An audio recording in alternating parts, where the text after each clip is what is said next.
Welcome, dear friend, to Luminous Uplift, a quiet place where wonder wraps around you like the softest blanket and the world slows down just enough for you to breathe again. If you have carried the weight of a long and busy day on your shoulders, you can gently set it down now.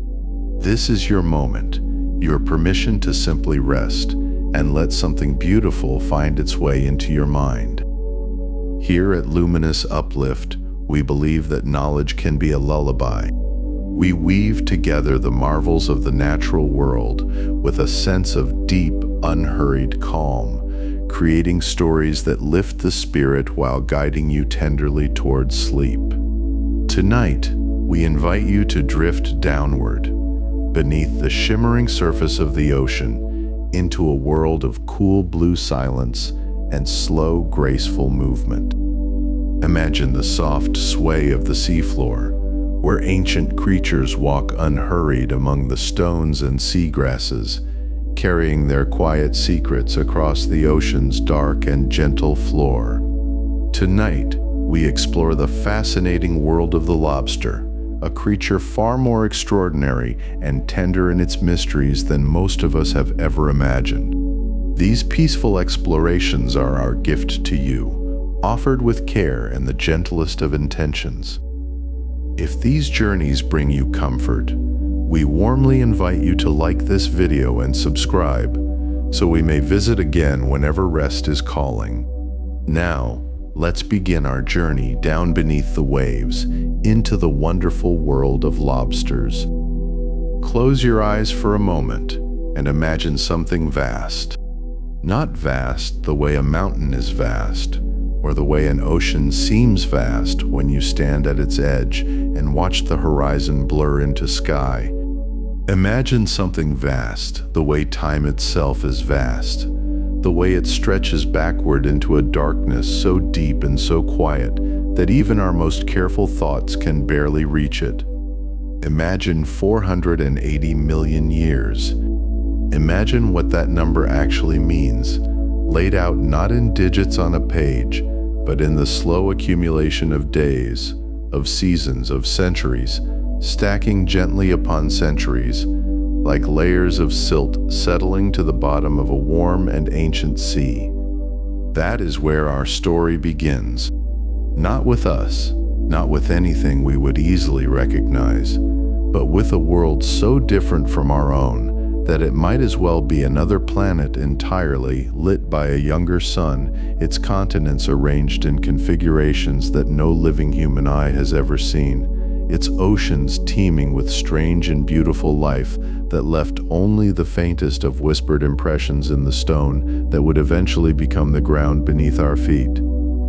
This is the world the lobster comes from, or rather, this is the world that the lobster's ancestors called home, long before the word ancestor had any meaning, long before there was any creature alive to use words at all. We are reaching back into the Ordovician period, a chapter of Earth's long autobiography that most of us have never heard of, a time so remote that the very rocks which remember it have been folded and compressed and metamorphosed almost beyond recognition by the unimaginable pressures of subsequent geological ages. The Ordovician began roughly 485 million years ago and lasted for about 42 million years. Which is itself a span of time so enormous that it exceeds anything our comfortable human imaginations were really designed to comprehend. And yet, it was real. It happened. The sun rose and set across those ancient skies. The tides moved in and out along shorelines long since erased, and in the shallow, warm, sunlit margins of those primordial seas, creatures were crawling, swimming, hunting, and hiding in ways that would eventually, through an unbroken chain of living moments stretching all the way to right now, give rise to the lobster resting quietly on the ocean floor outside your window, or perhaps on the ocean floor of whatever sea is nearest to wherever you happen to be lying tonight. The Ordovician seas were not empty. Far from it.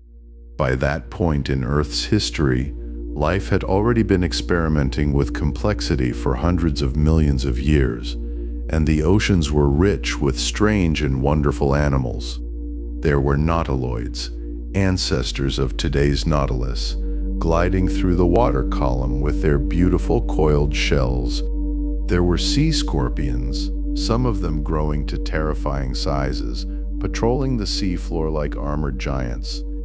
There were trilobites, those iconic creatures whose fossilized remains you might have held in your hand at a natural history museum. Their segmented bodies, a kind of early draft of the arthropod body plan that evolution would keep refining and refining across the coming hundreds of millions of years. And crawling among all of these, navigating the soft sediments and rocky outcroppings of those shallow coastal waters, were the earliest relatives of what would one day become the lobster.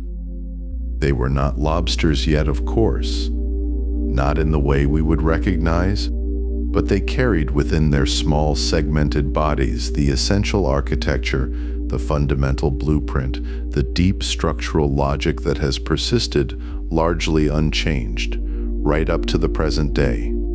And this is one of the most quietly astonishing facts in all of natural history, the kind of fact that deserves to be received slowly, gently, the way you might receive the light of a distant star on a clear and unhurried night. The basic body plan of the lobster has remained remarkably stable across deep time. Think about what that means. Think about everything that has happened on this planet in the last 480 million years. Think about how many times the continents have rearranged themselves. Think about how many times the climate has swung from warmth to ice and back again. Think about all the species that have come and gone, the dynasties that have risen and collapsed, the evolutionary experiments that flourished briefly and then ended. And through all of it, through every catastrophe and every transformation, the essential lobster shape, that elegant combination of hard shell and articulated limbs and compound eyes and long-sensing antennae, has persisted, has endured, has proven itself, again and again, to be one of nature's most quietly brilliant solutions to the problem of living in the sea. We call this kind of persistence evolutionary success, and it is among the rarest and most remarkable achievements that life on Earth can manage. Most creatures, when we trace their lineages back through time, find that their ancestors looked quite different from them, that evolution has reshaped them substantially, that the pressures of changing environments have pushed them through significant transformations. But the lobster's story is different. The lobster's story is one of deep stability, of a body plan so well suited to its environment that the usual restless tinkering of natural selection seems to have stepped back and said, quietly but definitively, "This is enough. This works. Leave it." To understand why this matters, you have to hold in your mind something of the scale of what the lobster has witnessed. The dinosaurs, those magnificent and terrifying creatures that we so often think of as ancient, did not appear on Earth until roughly 230 million years ago. The lobster's ancestors were already 300 million years old by that point. 300 million years of accumulated evolutionary wisdom, 300 million years of surviving, of finding food, of hiding from predators, of reproducing and passing on their elegant designs to the next generation and the generation after that. All of this before the first dinosaur ever drew a breath. The lobster watched the age of dinosaurs begin, in the slow biological sense of watching, the sense in which a lineage persists through time, and therefore bears witness to it in the accumulated memory of its genes. And then, in the fullness of geological time, the lobster watched the age of dinosaurs end as well. That ending, the great mass extinction at the close of the Cretaceous period, approximately 66 million years ago, was not the first catastrophe the lobster lineage had survived. Not even close. The fossil record, that patient and fragmentary archive of ancient life written in stone across every continent on Earth, tells us that lobster ancestors survived multiple mass extinction events, those periodic catastrophes when some combination of volcanic eruption, asteroid impact, climate upheaval, or ocean chemistry change drove enormous proportions of all living species into permanent oblivion. There have been 5 major mass extinctions in the history of complex animal life, and the lineage that would eventually produce the modern lobster survived every single one of them. Every one. The end Ordovician extinction, roughly 445 million years ago, which killed off perhaps 85% of marine species. The late Devonian extinction, 375 million years ago. The catastrophic end Permian extinction, 252 million years ago, the worst in Earth's history, the one sometimes called the Great Dying, which eliminated perhaps 96% of all marine species, the end Triassic extinction, and finally, the Great Cretaceous Paleogene event that closed the age of dinosaurs. Through all of these, something in the lobster lineage held on. Something survived. Some small population of those segmented, armored, 10-footed creatures found refuge in deep water, or in some sheltered coastal corner, or in some other sanctuary that the extinctions could not quite reach, and from that refuge they spread out again, rebuilt their populations, and carried their ancient design forward into the next long chapter of Earth's story. Modern lobsters belong to the order Decapoda, a word that comes from the Greek for 10 feet, and this is a good moment to pause and let that name settle over you like a warm blanket on a cool night. 10 feet, deca, meaning 10, poda, meaning feet. And if you were to pick up a lobster and count carefully, which you might want to do gently if you have the opportunity, you would indeed find 10 legs arranged along the underside of that familiar armored body, 5 pairs of them, the first pair modified over millions of years of evolution into those distinctive claws, and the remaining 4 pairs serving as walking legs, carrying the animal with a measured, deliberate grace across the seafloor. The Decapoda as a group are extraordinarily diverse, encompassing not just lobsters but crabs, shrimps, prawns, crayfish, and hermit crabs among many others, and this entire spectacular lineage diversified enormously over geological time, branching and branching again as different members of the group adapted to different environments, different depths, different food sources, different strategies for survival. But through all of that diversification, the basic, 10-footed, hard-shelled, articulated body plan remained the common inheritance, the shared blueprint passed down from those ancient Ordovician ancestors through every generation to the present day. It is a strange and beautiful thing to contemplate, lying here in the gentle darkness, that the lobster crawling across the ocean floor right now carries within its body a design that is older than flowering plants, older than birds, older than the first forests, older than almost anything we would recognize as part of the living world we inhabit. The first land plants were experimenting with the challenge of surviving outside the sea, when the lobster lineage was already well established in the shallow marine environment. The first insects were spreading their wings for the first time, when the ancestors of the lobster were already hundreds of millions of years old. And all of this evolutionary time, all of these accumulated generations have left their mark not in dramatic transformation, not in radical redesign, but in the deep, quiet confidence of a body plan that simply works, that has always worked, that needed no fundamental revision because it was, in some profound sense, already right.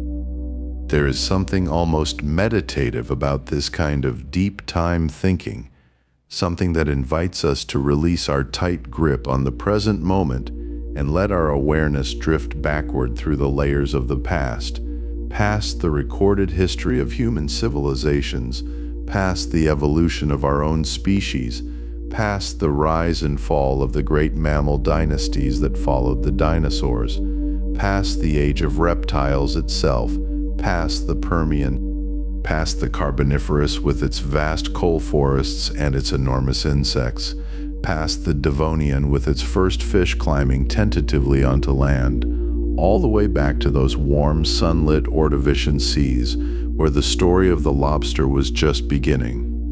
And when you reach that far back, when your imagination has traveled that vast distance through time, you find something waiting for you there that is both utterly alien and strangely familiar.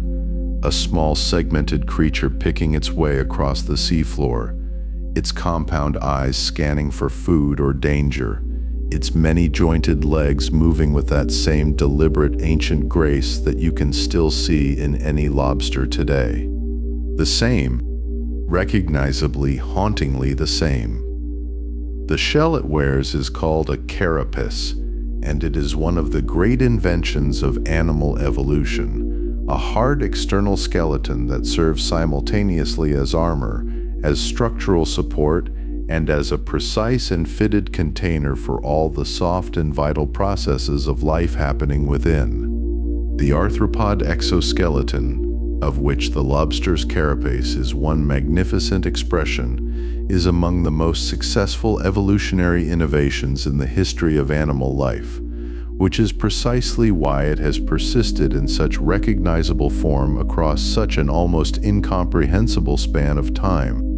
When you run your fingers along the surface of a lobster's shell, which is rough and ridged and cool and slightly moist, you are touching something that is in a very real sense a living fossil, not in the pejorative sense that term sometimes carries, but in the truest and most literal sense, a form that has endured through time in a way that almost nothing else has managed, a physical connection to a world so ancient that it precedes nearly everything we think of when we think of life on Earth. And what were those Ordovician seas like? Those cradle waters where all of this began. Imagine them now. Let them form slowly in your mind as you settle deeper into wherever you are resting. The water was warm in the shallows, filtered through to a clear and gentle greenish blue by whatever atmosphere of that time allowed through. The sun was younger then, subtly different, and the days were slightly shorter because the earth rotated a little faster, and the moon was a little closer, pulling larger tides across those unfamiliar coastlines. Most of the complexity of life was still entirely marine, because the land was largely empty, a barren and windswept frontier that nothing had yet learned to colonize. And in the sea, in those rich and busy shallows, the early relatives of the lobster moved through their world with all the purposeful calm of creatures who had found their place and knew it, and so these patient creatures drifted forward through the slow turning of ages, carrying within their armored shells a blueprint so perfectly drawn that even the slow hand of time saw no reason to change it. And so the lobster endured, not as a relic frozen in amber, but as something quietly alive, quietly present, carrying its ancient design the way a river carries its course, not because it has no choice, but because the shape of the land simply allows for no more perfect a path. Let us stay with that shell for a moment. Let us really look at it. What you see when you hold a lobster in your mind's eye, when you picture that familiar armored form moving slowly across the ocean floor, is something called a carapace. It is the great outer covering of the lobster's body, a kind of living architecture, a house that the lobster builds around itself from the inside out. And it is made at its most essential level from something remarkable, a natural polymer called chitin. Say that word slowly if you like, the way you might sound out a word in a language you're only just beginning to learn. Chitin. It has a softness to it despite what it describes, something almost whispering in the way it moves through the mouth. And yet what it becomes in the body of a lobster is anything but soft. Chitin is one of the most abundant natural polymers on Earth, a long-chain sugar molecule that forms the structural backbone of the exoskeleton, layered and cross-linked and reinforced with proteins until it becomes something close to miraculous, lightweight, and yet strong, flexible, and yet protective, a substance that has been quietly perfecting itself across hundreds of millions of years of life. The carapace is not just one thing. Think of it less as a single plate of armor and more as a collection of fitted pieces, a suit assembled with extraordinary precision. There is the broad shield covering the head and thorax, the segmented tail curving behind like a folded fan, the claws sheathed in their own dense casings, the delicate legs jointed and hinged with an elegance that no human engineer has quite managed to replicate. Every piece interlocks.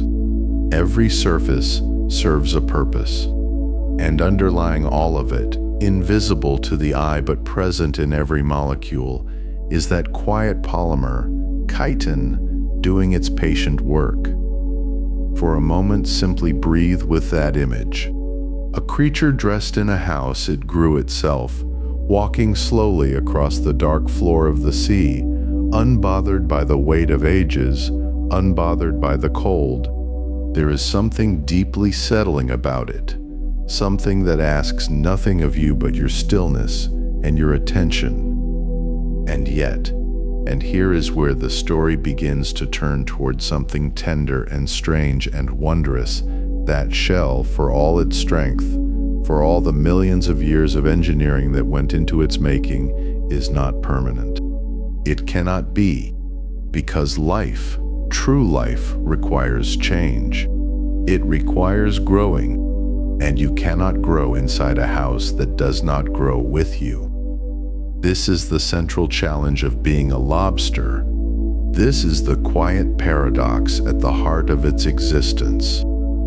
To grow, the lobster must let go. It must shed its shell entirely. Not piece by piece, not gradually over time, but all at once in a process so complete and so demanding that it seems almost impossible, a process called ecdysis, which is the scientific name for molting, that ancient and extraordinary act of becoming. The word ecdysis comes from the Greek, meaning to slip out of, and when you understand what the lobster does, when you truly picture it, that phrase feels exactly right. The lobster slips out of itself. It steps across a threshold. It becomes, for a brief and astonishing time, something entirely new. But let us not move too quickly through this. The story of molting deserves to be told slowly, the way the process itself unfolds, with patience, with reverence, with the kind of attention you bring to something fragile and important. Long before the molt itself, something begins to shift inside the lobster's body. The language of change begins to be spoken in the only language the body knows, the language of hormones, of chemical signals, of messages passed quietly from cell to cell and organ to organ. The lobster's endocrine system, sensitive to the world around it, begins to respond to certain cues. The temperature of the water, the quality of light filtering down from the surface, the slow changing of seasons that even the deep places of the ocean feel in their own muted way. All of these things speak to the lobster's body and say, it is time. The hormonal signals that trigger molting are complex and layered, involving a careful balance of hormones that suppress and then release the process, like a conductor raising a baton and holding it until exactly the right moment, and then allowing the music to begin. When the signal is finally given, the lobster's body begins its preparation in earnest. Calcium and other minerals are reabsorbed from the old shell and stored internally, reclaimed like precious materials from an old building before it is demolished. The lobster begins to take in water, swelling slightly, pressing outward against the constraints of the shell it is about to leave behind. Beneath the old carapace, unseen and unhurried, the new shell is already beginning to form, a soft and paper-thin thing, more like a skin than an armor, waiting quietly in the dark for the moment it will be needed. And then it happens. The old shell splits. It opens along a seam between the carapace and the tail, a division as precise as a surgeon's cut, and the lobster begins the long work of pulling itself free. It is slow, it is effortful. The claws, with all their breadth and complexity, must be drawn through openings narrower than themselves, the flesh compressing and yielding in ways that seem nearly impossible. The lobster rocks and pulls, and works its way backward out of its own exoskeleton, emerging at last like something newly born, soft, pale, trembling slightly in the water, dressed only in that thin new shell that has not yet had time to harden into anything protective at all.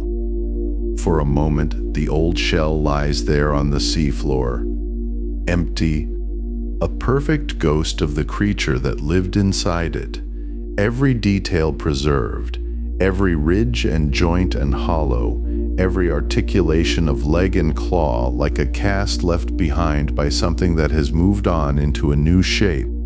Lobsters have been known to eat their shed shells, reclaiming those valuable minerals, though this is only a small part of the story. The larger story is what comes next. Because the lobster is now soft. Let that settle for a moment. This creature that we associate with armor, with strength, with the ability to crush and grasp and withstand the pressures of the deep ocean, this creature is, for a time, as soft as something that has never known hardness at all. Its new shell, which will eventually become just as strong as the one it shed, is in these first hours and days little more than a flexible membrane. The lobster is extraordinarily vulnerable. It cannot defend itself.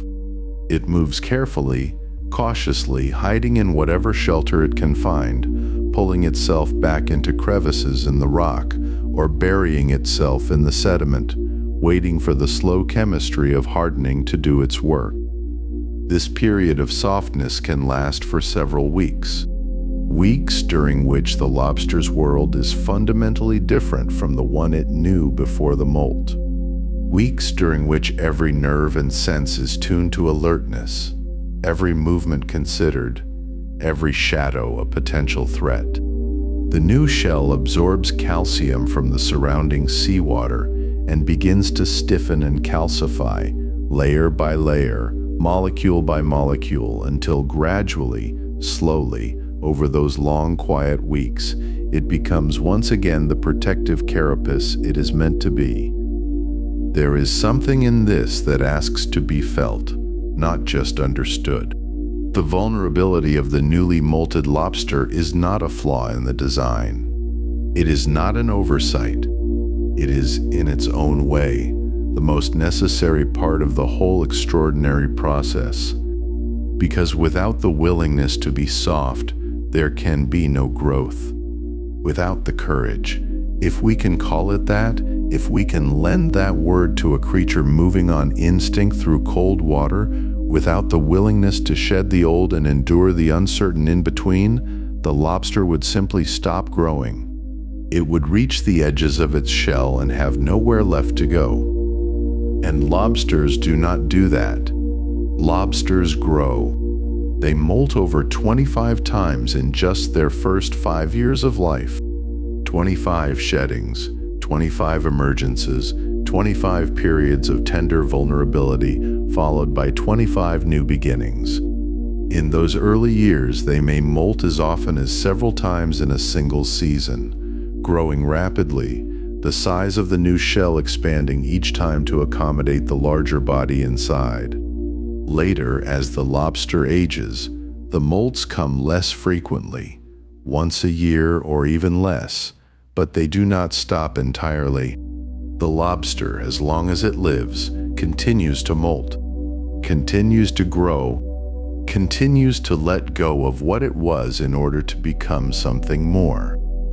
Think about that for a moment, quietly, as the room settles around you and the sounds of the world outside grow distant. A creature that never stops growing. A creature that carries within its biology the instruction not to become fixed, not to become finished, but to keep releasing and reforming and becoming. The very architecture of its life is built around transformation, around the idea that the shell you wear today is not the shell you will wear forever, that something new is always forming beneath the surface of what you can see. The molting process is, when you look at it closely, an act of extraordinary trust. The lobster cannot know in any conscious way that its new shell will harden. It cannot plan for the weeks of softness or calculate the risk.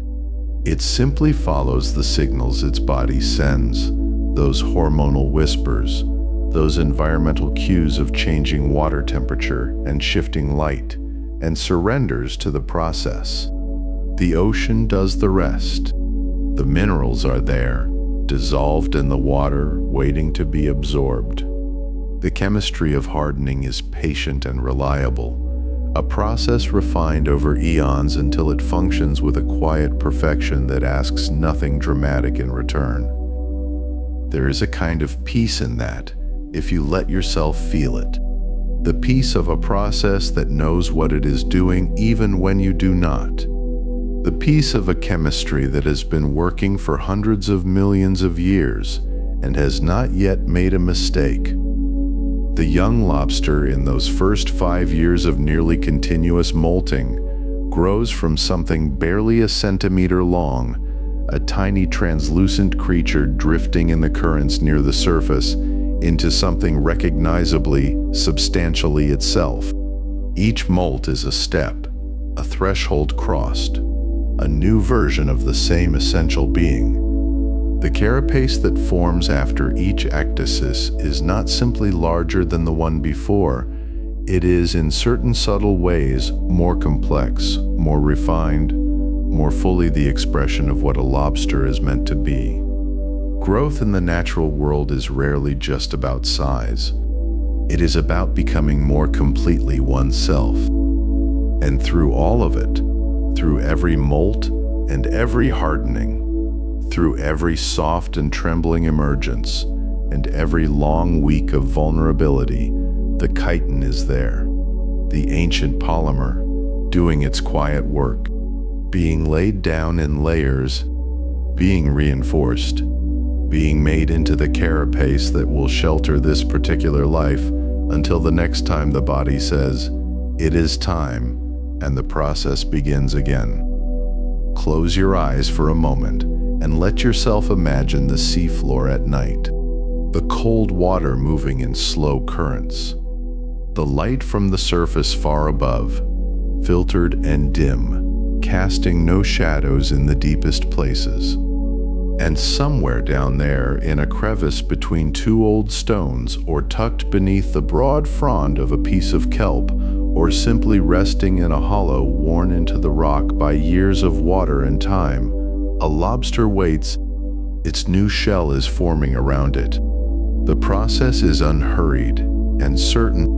The minerals are moving through the water and into the thin new carapace, becoming structure, becoming protection, becoming the next version of a house that has been rebuilt more times already than most of us will ever fully count. There is no urgency here. There is no worry. There is only the slow, faithful chemistry of becoming, the patient layering of chitin and calcium, the gradual return of hardness from softness, the quiet miracle of a creature remaking itself in the dark, held by cold water, and the steady instruction of its own ancient biology. Let your breathing slow. Let the image settle. Somewhere beneath the cold pull of the tide, a lobster rested in the dark space between what it had been and what it was slowly, gently becoming, its new shell still soft as a whispered promise, its body engaged in the quiet miracle of rebuilding itself from the outside in, one careful layer at a time, drawing calcium and minerals from the very seawater it breathed, hardening slowly into something new, something continuous, something that had no intention of stopping. There is a word scientists use when they speak of creatures like this. A long, soft word that carries within it something almost difficult to believe. The word is senescence, which is simply the formal name for aging, for the gradual and inevitable decline that most living things move through, like a slow tide pulling them toward shore. Senescence is the reason skin thins and bones become lighter than they once were. It is the reason memory sometimes moves through fog. It is the biological process by which cells, having divided and divided again throughout a lifetime, begin to falter, to slow, to lose their capacity for repair. Most creatures on this earth are subject to it. Most creatures in time are worn down by it. But the lobster, resting quietly in the dark beneath the cold pull of the tide, belongs to a small and extraordinary category of life that scientists describe with two quiet words placed together: negligible senescence. Negligible senescence. Let those words settle for a moment, like sediment drifting slowly to the ocean floor. Negligible, meaning too small to be meaningfully measured. Senescence, meaning aging. Together they describe a creature that shows few, if any, of the measurable signs of biological decline that define the lives of most animals. A lobster does not grow frailer with the passing years. Its organs do not gradually lose their efficiency. Its immune system does not weaken in the way that ours does not slowly forget how to recognize the threats it has spent a lifetime learning to address. In study after study, scientists examining lobsters of vastly different ages have found something that quietly astonishes. Older lobsters are not measurably worse off than younger ones. In many ways, they appear to be better. This is not the same as saying lobsters are immortal. They are not. They can be eaten, and they can become injured, infected, fall prey to disease or predation, or the simple mechanical failure of a body that has molted too many times and can no longer complete the process safely. A lobster's shell, for all its eventual hardness, is also a vulnerability, a period of softness and exposure that comes around again and again throughout a life, each molt a gamble taken in the dark. And yet, absent these external threats, the internal clock that ticks inside most living creatures, that biological metronome counting down toward inevitable decline, seems in the lobster to tick so slowly as to be almost imperceptible. The lobster does not hurry toward its ending. It simply continues, season after season, year after year, decade after decade, with a patience that feels less like stubbornness and more like a deep and innate understanding that time is not the enemy it appears to be. To understand why this is, you have to travel inward. You have to leave behind the ocean and the dark spaces between rocks and descend instead into something smaller than the eye can see, into the microscopic architecture of a living cell, into the coiled and elegant structure of DNA itself. Inside every cell of every living creature, the genetic material that carries the instructions for life is wound and folded and organized into structures called chromosomes. At the very ends of these chromosomes, like the small plastic tips at the ends of a shoelace that keep the lace from fraying, there are protective sequences of genetic material called telomeres. These are not functional genes in the traditional sense. They do not carry instructions for building proteins or regulating the body's chemistry. Their purpose is structural, protective, more like a buffer zone than an active participant, a region of DNA designed specifically to absorb the damage and wear that would otherwise eat into the parts of the chromosome that matter. The problem, and it is a profound one, is that every time a cell divides, every time it copies itself in the process of growth and repair and maintenance that keeps a body running, the telomeres at the ends of those chromosomes become slightly shorter. This is not a flaw in the system exactly. It is simply a consequence of the way DNA replication works, a small and unavoidable erosion that occurs with each division, each copy, each new generation of cells. In the beginning of a life, telomeres are long, generous buffers with plenty of length to spare. But over time, division by division, year by year, they shorten. And when they become too short, when the protective buffer has worn down to almost nothing, cells respond in one of several ways, none of them particularly good. Some stop dividing altogether, entering a kind of suspended, dysfunctional state. Some trigger their own programmed death, and the accumulated weight of these cellular changes, playing out across billions of cells over the course of decades, is a significant part of what we experience as aging. This is not a theory. It is biology observed in laboratories and living bodies across decades of research, confirmed in creature after creature, including ourselves. The shortening of telomeres is one of the most fundamental and well-documented mechanisms of biological aging known to science. It is woven into the very process of cellular life. And yet, the lobster carries within each of its cells an enzyme, a protein whose entire purpose is to do something that most organisms cannot do nearly well enough or do not do at all in most of their tissues. This enzyme is called telomerase, and what it does is quietly extraordinary. Telomerase repairs telomeres. It works against the shortening, reading the eroded ends of chromosomes and rebuilding them, adding back the sequences that division has worn away, restoring the protective buffer that keeps DNA intact and functional. It is, in the most literal sense, a biological mechanism for resisting the passage of time at the cellular level. A molecular repair crew working in the dark interior of each cell to undo the damage that accumulates simply from being alive. Most animals produce some telomerase, but only in certain cells and only in limited amounts. Human beings produce it in stem cells and in some immune cells, enough to keep those particular populations functioning, but not nearly enough to maintain telomere length across the body's full range of tissues. This is why aging happens.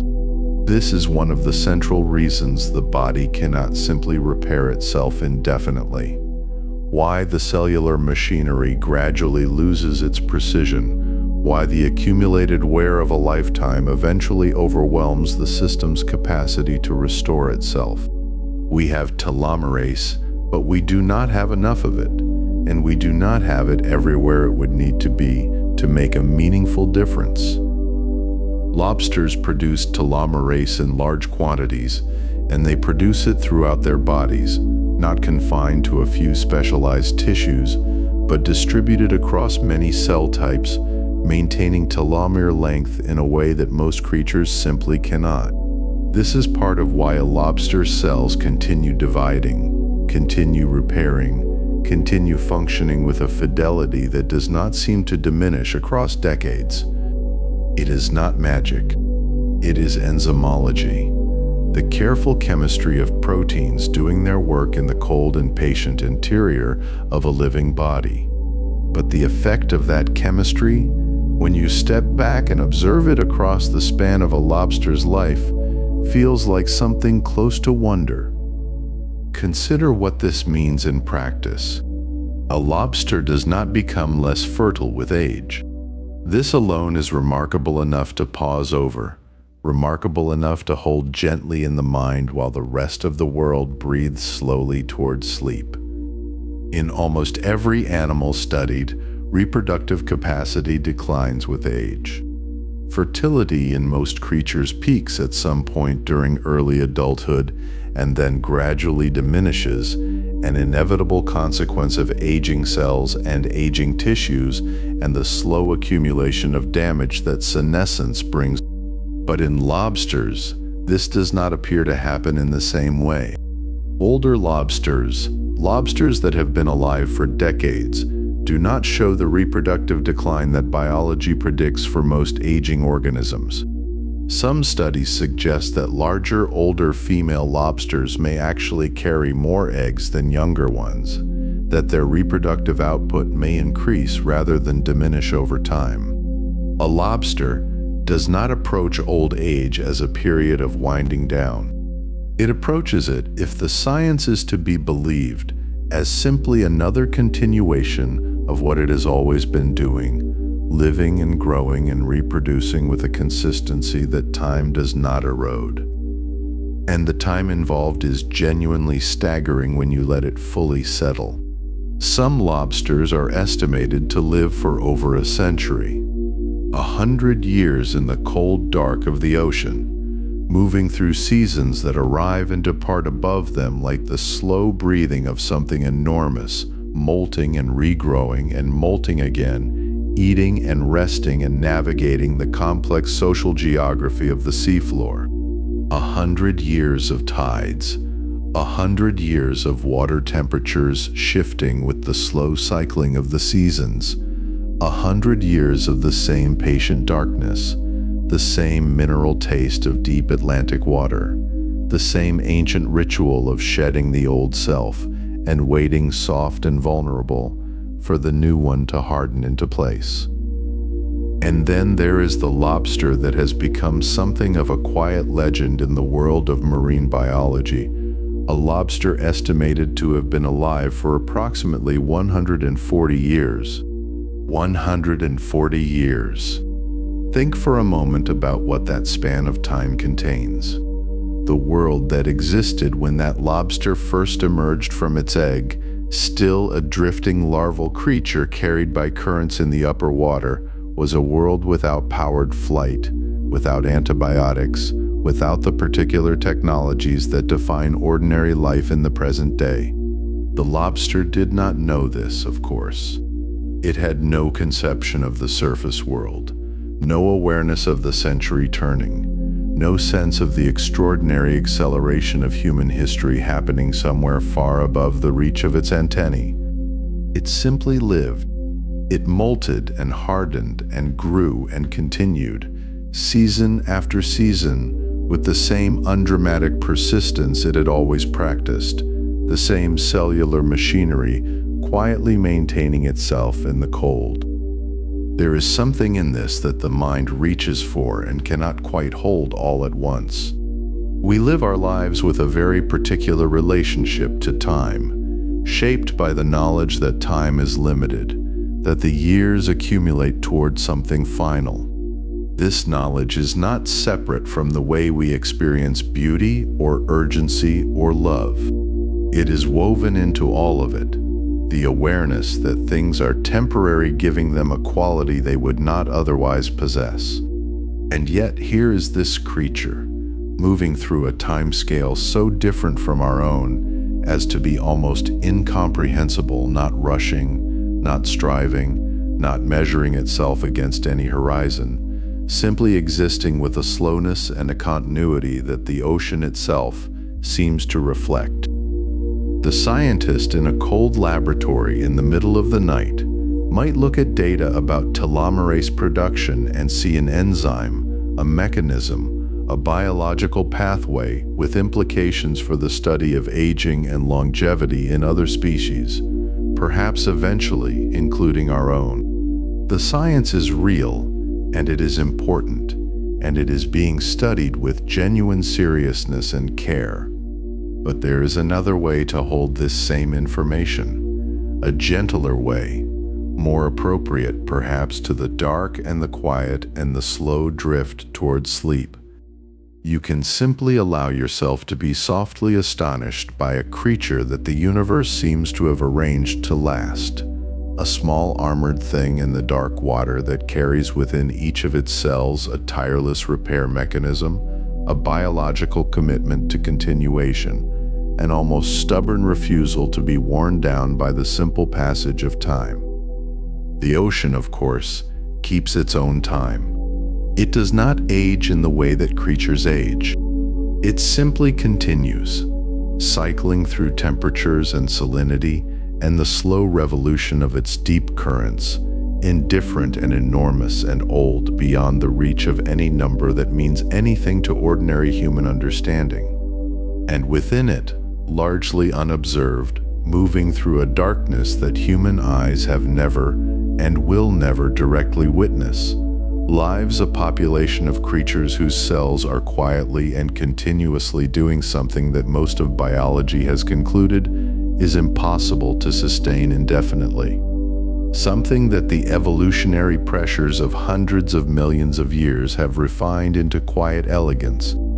Something that looks, from the outside, simply like a lobster resting between rocks, breathing water, waiting for whatever comes next, with a patience that has no bottom to it. The darkness of the deep ocean is not an absence. It is a presence rich with pressure and temperature and the slow movement of water over rock, thick with the chemical signals of 1,000 other organisms navigating the same space. And through it all, following paths that are perhaps partly learned and partly written into its nervous system, living on a time scale that a human lifetime might only partially intersect with, somewhere in the deep Atlantic, moving slowly across a graveled shelf in water so cold and dark, it feels like the edge of the world. There lives a lobster that was already old when your grandparents were young. It is older perhaps than most of the trees in your neighborhood. Older than some of the names carved into park benches by people who thought they were leaving something permanent behind. This lobster has walked slowly and deliberately across more square miles of ocean floor than you might imagine possible for a creature without a map or a memory we would recognize as such.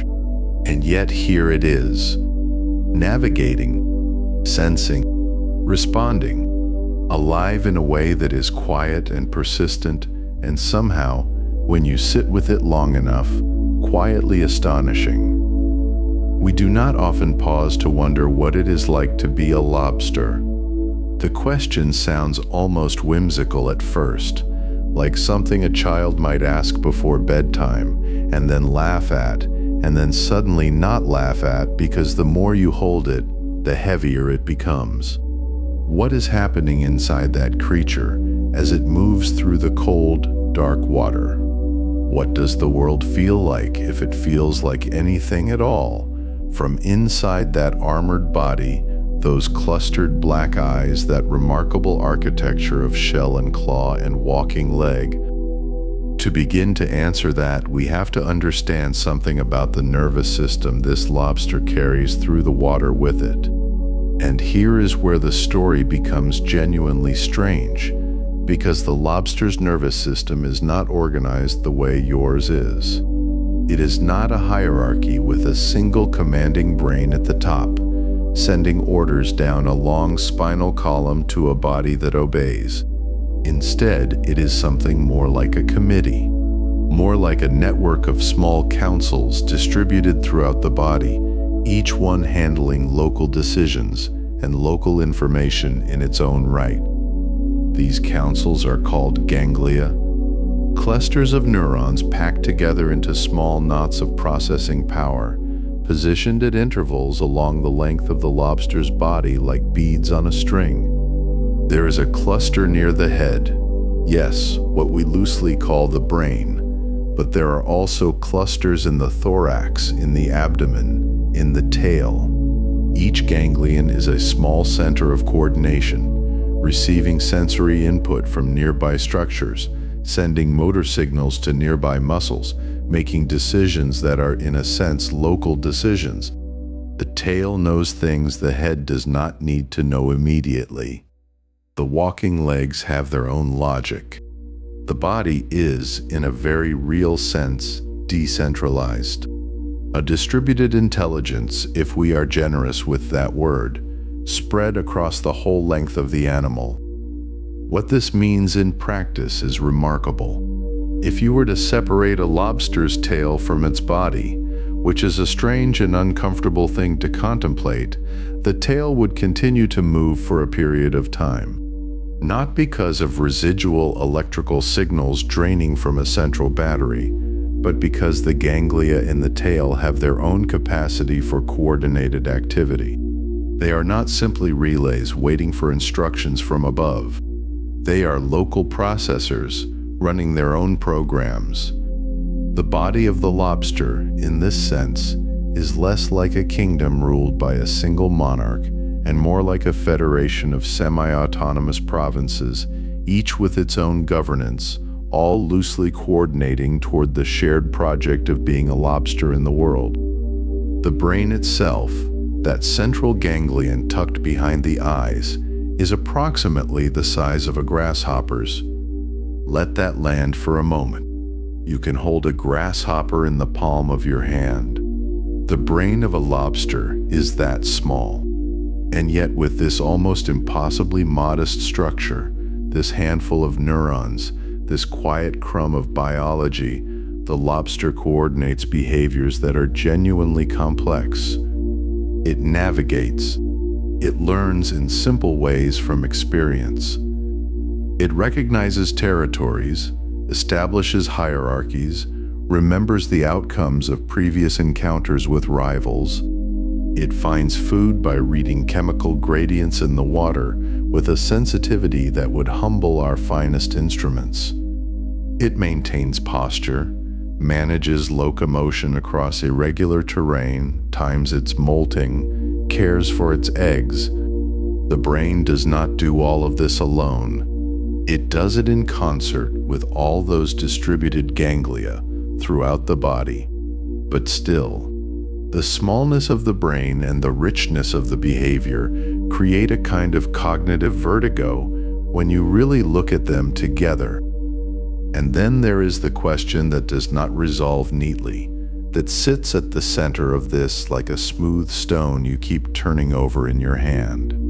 The question of pain. Does a lobster feel pain? Not just respond to damage, not just exhibit protective behavior when tissues are harmed, but actually feel something. Is there something it is like in the philosophical sense to be a lobster that is hurt? We know with good certainty now that lobsters possess nociceptors. These are sensory neurons whose particular job is to detect stimuli that are potentially damaging to tissues. Eat beyond a threshold. Mechanical pressure beyond a threshold. Chemical irritants. The nociceptors fire and signals travel through the nervous system. And the animal responds. This part is clear. This part is physiology, and it is documented. When a harmful stimulus contacts the lobster's body, the system responds in organized protective ways. The animal withdraws. It guards injured areas. It rubs at the site of irritation. These are behaviors that, if we observed them in a mammal, we would describe without hesitation as pain responses. But here is where the philosophical fog rolls in. Thick and quiet. Detecting harm and feeling harm may not be the same thing. The nociceptors fire. Signals travel. The body responds. But is any of this accompanied by subjective experience? Is there a felt quality to the detection? Something it is actually like to be inside that moment of tissue damage. Something that hurts in the way that we mean when we say something hurts. This is the hard problem of consciousness wearing its most humble and unexpected disguise. not asking about human awareness or the rich inner life of a great ape, but crouching in the ocean depths, asking the question about a creature with a brain the size of a grasshopper and a nervous system distributed like a string of dim lights. The honest answer, the scientifically honest answer, is that we do not know. And we may not know for a very long time, because the nature of the question makes it almost impossibly difficult to resolve. We cannot ask the lobster. We cannot instrument the experience. We can observe behavior, and we can map neural structures, and we can make inferences, but the inner life, if there is one, remains behind a door we do not yet have a key for. What we can say, and what a significant review of the evidence concluded in 2021, commissioned by the UK government as part of a serious inquiry into animal welfare law, is that the probability is not negligible. That review looked carefully and broadly at the scientific literature on decapod crustaceans, the group that includes lobsters and crabs and shrimp and their relatives, and it reached a conclusion that might seem unremarkable until you remember what it actually means. It concluded that decapod crustaceans are likely sentient, likely capable of experiencing something. The word sentient is doing careful, considered work in that sentence.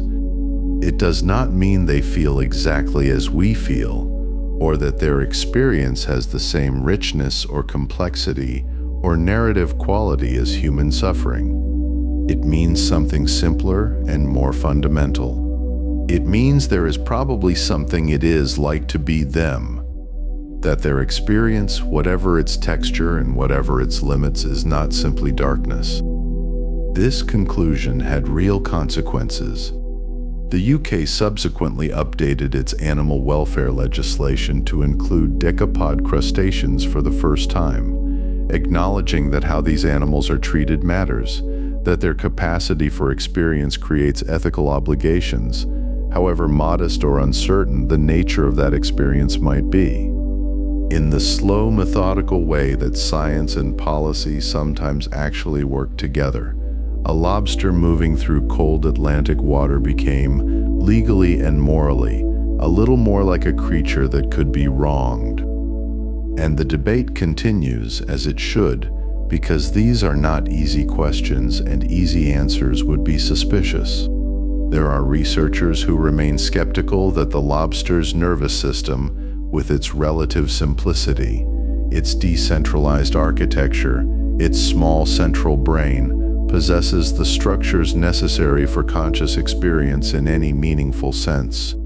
Consciousness, as best we understand it in creatures we are more confident about, seems to require not just sensory detection, but a kind of integration, a central binding of information from different sources into a unified experience. Whether the lobster's distributed network of ganglia can perform that kind of integration, whether there is a place where all the information comes together into something felt rather than merely processed, is genuinely uncertain. The neuroscience is not settled. The philosophy is even less settled. The question remains open, which is itself a kind of answer, just not the tidy kind. What strikes me, sitting with all of this in the quiet dark, is not the uncertainty itself, but what the uncertainty reveals. We have built our relationship with lobsters almost entirely on the assumption that the question did not need asking, that the armor and the cold water and the small brain and the alien body plan were sufficient evidence that nothing was home, that the lack of a voice, the absence of a face that registered anything we could read as distress, the fundamental otherness of the creature settled the matter before it was even raised. And now science, careful and slow and genuinely trying to get things right, is suggesting that this assumption deserves at minimum to be questioned, that the smallness of a brain does not straightforwardly determine the presence or absence of experience, That evolutionary distance from ourselves does not cleanly determine the boundaries of inner life. This is not a comfortable conclusion, if it is a conclusion at all. It asks something of us that we are not entirely prepared to give, which is a willingness to hold uncertainty seriously rather than collapsing it prematurely in whichever direction is most convenient. It asks us to sit with not knowing, which is its own kind of discipline, its own kind of quiet work. The lobster in the deep Atlantic does not know it is the subject of philosophy, seminars and government reviews, and late-night meditations by people lying in the dark trying to understand what consciousness is. It is moving across the graveled shelf, antennae tracing chemical signals in the water, 10 legs stepping with practiced ease over the small stones and the broken shells and the soft places where the sediment gives way. Its ganglia are processing. Its nociceptors are ready. Its brain, that tiny extraordinary thing, is doing whatever it does to hold the distributed activity of the whole animal together into a lobster-shaped response to the world. Whether any of this is felt, whether there is a perspective from inside it, whether the cold presses in on something that experiences cold, whether the dark is simply the absence of light, or whether the dark is something the lobster inhabits, those questions drift in the water around it like particles, weightless and unresolved. And there is something deeply humbling in wondering what, if anything, it is like to be a lobster, to feel the current move across 10 legs, to sense the faint chemical whisper of a distant meal through water as dark and still as a forgotten dream, unlit and unmeasured by any clock we might recognize. Close your eyes for a moment, if they are not already closed, and try to imagine that darkness. Not the darkness of a room with the curtains drawn, not even the darkness of a cloudy night with no moon to speak of. Imagine instead the darkness of water, the particular quality of deep, cold, underwater dark, a darkness that has weight to it, that presses softly against your skin from every direction at once, that moves in ways you can feel but cannot see. There is no stillness, not truly.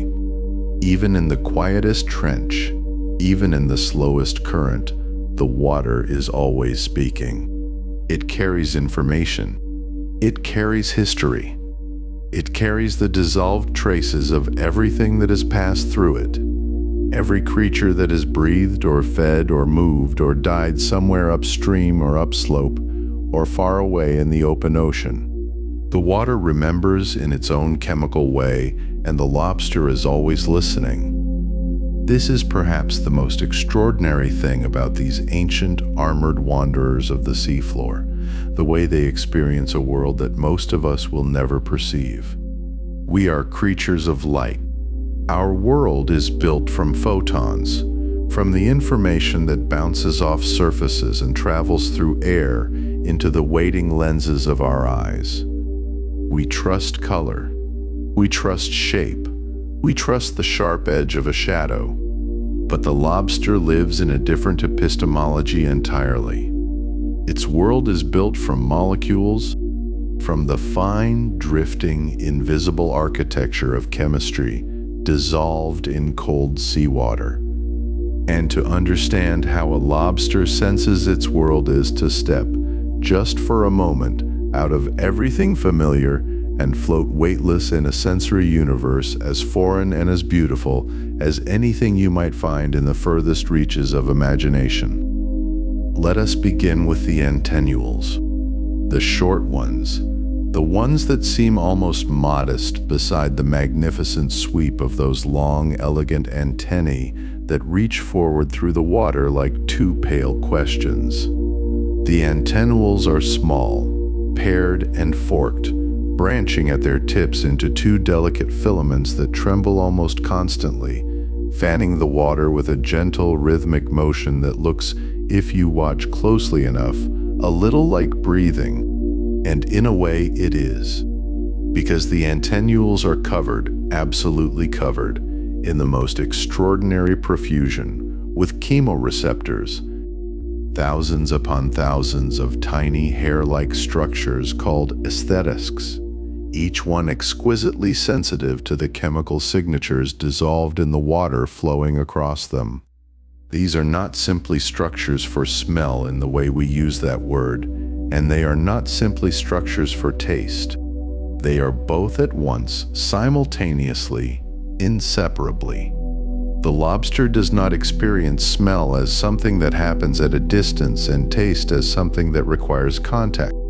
For the lobster, these two senses are folded together into a single continuous act of chemical perception that begins the moment any molecule of interest enters the water anywhere nearby and drifts on the slow currents of the deep toward those trembling, waiting filaments. Think of what this means. Every molecule tells a story. A fragment of amino acid drifting through the water speaks of food, of something recently decayed or recently alive, of flesh or shell or the particular richness of a creature caught in a crevice somewhere just beyond the range of vision. A different suite of molecules, more complex, more subtle, speaks of something else entirely, of another lobster, of its size and its sex and its readiness and its mood, all encoded in the microscopic chemistry of its urine carried on the current like a letter written in a language older than words. Because lobsters do use urine as a form of communication, they release it deliberately through specialized openings near their heads, and it carries pheromones, chemical signals that travel through the water and say things that no gesture or sound could say. It announces presence. It announces dominance. It announces readiness to mate.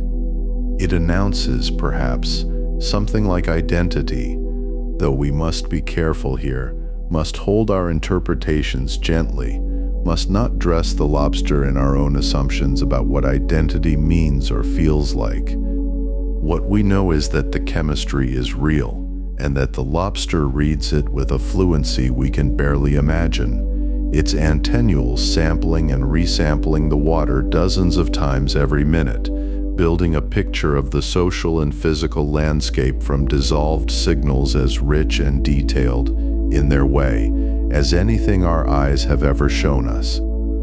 And now those long antennae. They are remarkable things to see. In a large lobster, they can extend far beyond the length of the body itself, reaching out into the darkness ahead like explorers sent forward into unknown territory.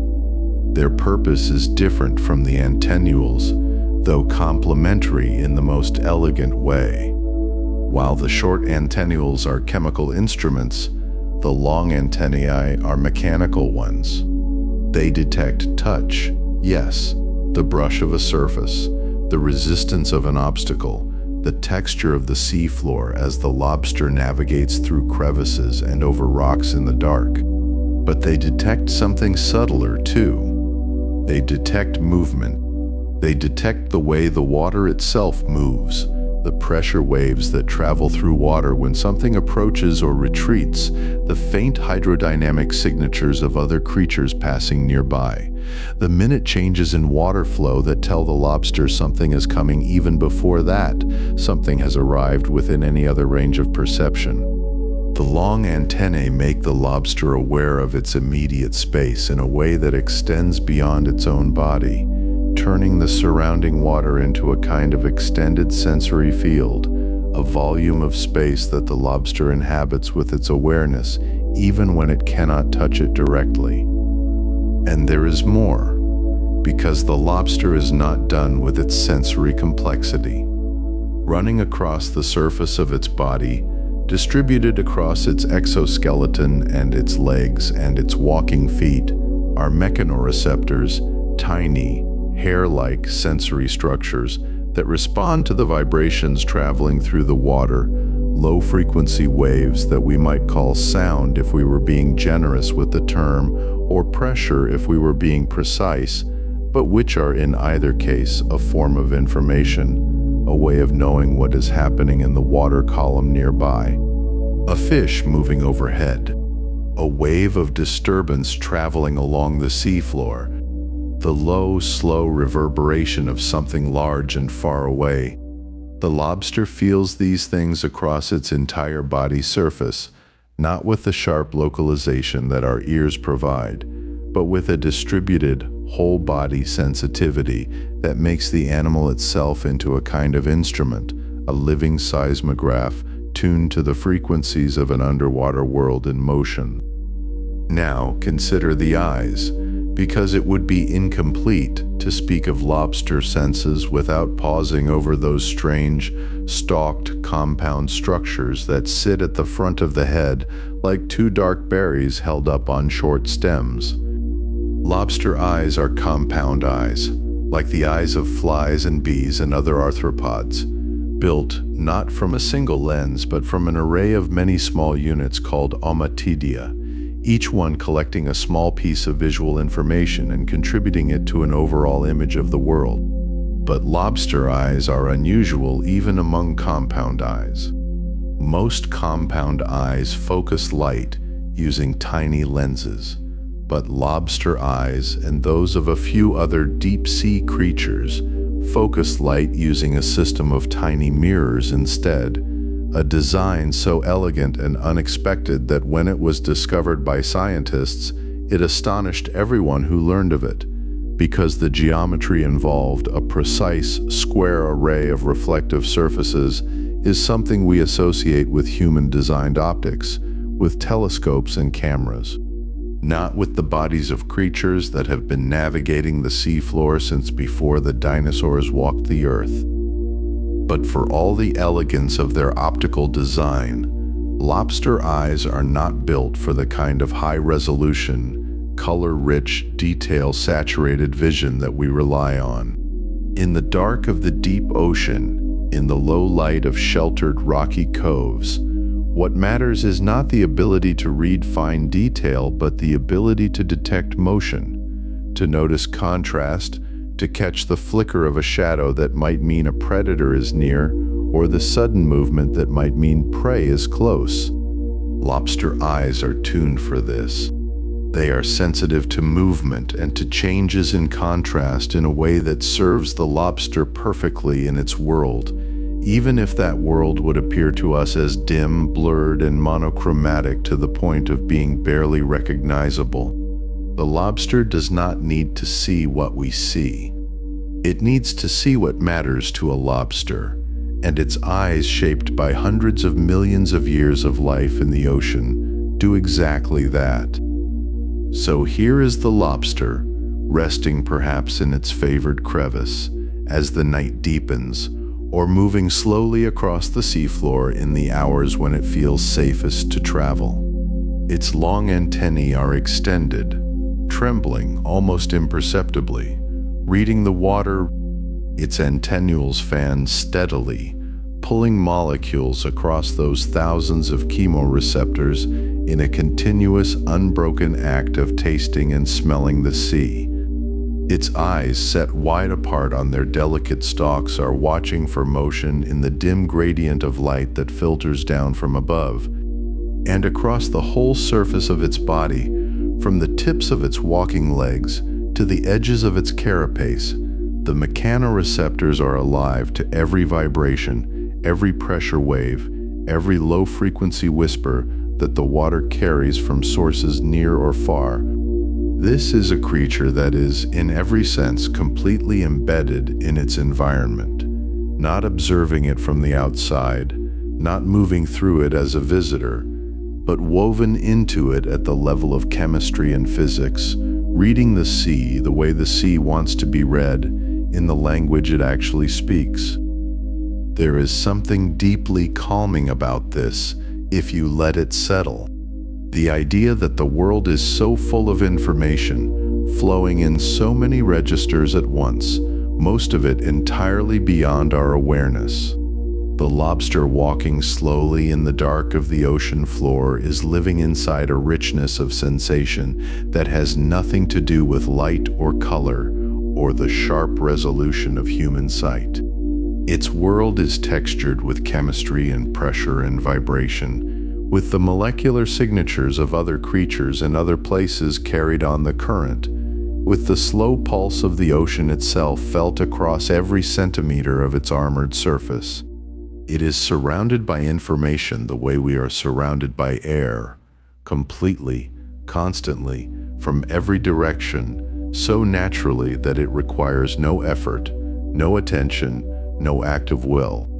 The information is simply there, and the lobster is simply there within it, reading it in ways it has been reading it for longer than our species has existed.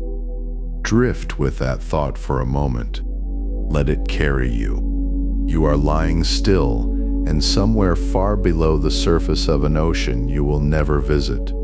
A lobster is moving through water so cold and dark that the concept of visibility barely applies. Its antennules are working. Its long antennae are feeling the shape of the current. Its body is alive to frequencies below what any ear could catch. And it is reading, molecule by molecule, and vibration by vibration, a world that is as complete and as full of meaning as any world we have ever known. The ocean is not empty. The dark is not silence. The water is a medium so saturated with information that to a creature evolved to read it, every moment is a kind of conversation with everything nearby, everything that has passed through, everything that is coming. We think of darkness as absence. The lobster knows it as presence. A presence made of chemistry, of pressure, of the slow drift of pheromone-laden current, carrying news from places no light has ever touched. The antennules fan, the long antennae reach. The compound eyes watch for the shadow of a moving thing. And the whole body listens always to the deep and ancient frequency of the sea. The world a lobster inhabits is painted not in light, but in the invisible language of molecules drifting through cold water, a symphony of chemical information that speaks of predators and mates, and the rich dark smell of something worth the world. A lobster inhabits is painted not in light but in the invisible language of molecules drifting through cold water, a symphony of chemical information that speaks of predators and mates, and the rich dark smell of something worth. Seeking something worth knowing, something worth remembering deep in the soft tissue of a nervous system that has been reading the ocean this way for hundreds of millions of years. And within that invisible language, there is a whole grammar of social life, a set of rules and signals and rituals that governs how lobsters relate to one another in the quiet darkness of the seafloor, a social world so intricate and so surprisingly tender in its own way that it almost asks us to lean in closer, to lower our voices, to pay attention, as if we have stumbled upon something private and delicate and real. Because lobsters, you see, are not solitary wanderers in the way we might imagine. They do not simply drift past one another as anonymous shapes in the dark. They know each other. They remember each other. They carry the chemical signatures of specific individuals in some deep archive of recognition that allows a lobster to distinguish between a neighbor it has encountered before and a stranger it has never met. And this distinction matters enormously in the way their lives unfold. The ocean floor is not a wide-open wilderness where any creature can go anywhere it pleases. It is a mosaic of territories, of preferred shelters, of carefully chosen dens tucked into rocky crevices, where the entrance is narrow enough to defend, and the interior is spacious enough to curl into safely. These shelters are precious. They are worth protecting. And so the social world of lobsters is organized, in large part, around the question of who gets to live where. Imagine the sea floor tonight, wherever you are drifting in that half-awake space between wakefulness and sleep. Imagine it as a neighborhood of a particular kind, a neighborhood where the most important real estate is a good hiding place, where a deep crack in the rock or a sheltered hollow beneath a ledge represents something like safety and status and the possibility of a future. Lobsters compete for these spaces, and they do so through a system of ritualized encounter that is less like a brawl and more like a conversation conducted partly in gesture and posture and partly in the chemical vocabulary we have already been whispering about. When two lobsters meet in the dark, and neither is sure of the other's standing, they begin a kind of assessment. They approach slowly, those long antennae sweeping the water ahead of them, reading the molecular story the other lobster is already broadcasting without even meaning to.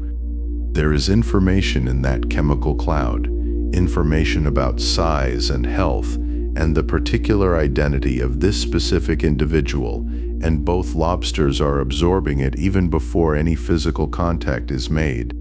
It is the kind of slow, careful taking in of another presence that feels almost courteous in its patience, almost like the moment before a conversation begins when both parties are still deciding how to begin. If the chemical signals suggest a significant mismatch in size or strength, the smaller or weaker lobster may simply withdraw, backing away along the seafloor with a kind of dignified retreat that avoids the cost of a fight neither party would enjoy. But if the signals are ambiguous, if both lobsters seem evenly matched or neither is willing to concede without more information, the encounter escalates into something more physical, more demonstrative, a ritualized combat that researchers have watched and described with a kind of quiet fascination. The lobsters rear up, they push against each other, they use their claws not necessarily to injure but to test, to probe, to gather still more information about the strength and determination of the other. They release chemicals into the water as they fight, including traces of urine carrying their individual signatures, flooding the immediate environment with a kind of running chemical commentary on the proceedings. And then, eventually, one lobster wins. And this is where something extraordinary happens, something that reaches across the enormous evolutionary distance between a lobster and a human being, and touches something we recognize. Something that has been part of the conversation about animal behavior and neuroscience for years now, because of how unexpectedly familiar it feels.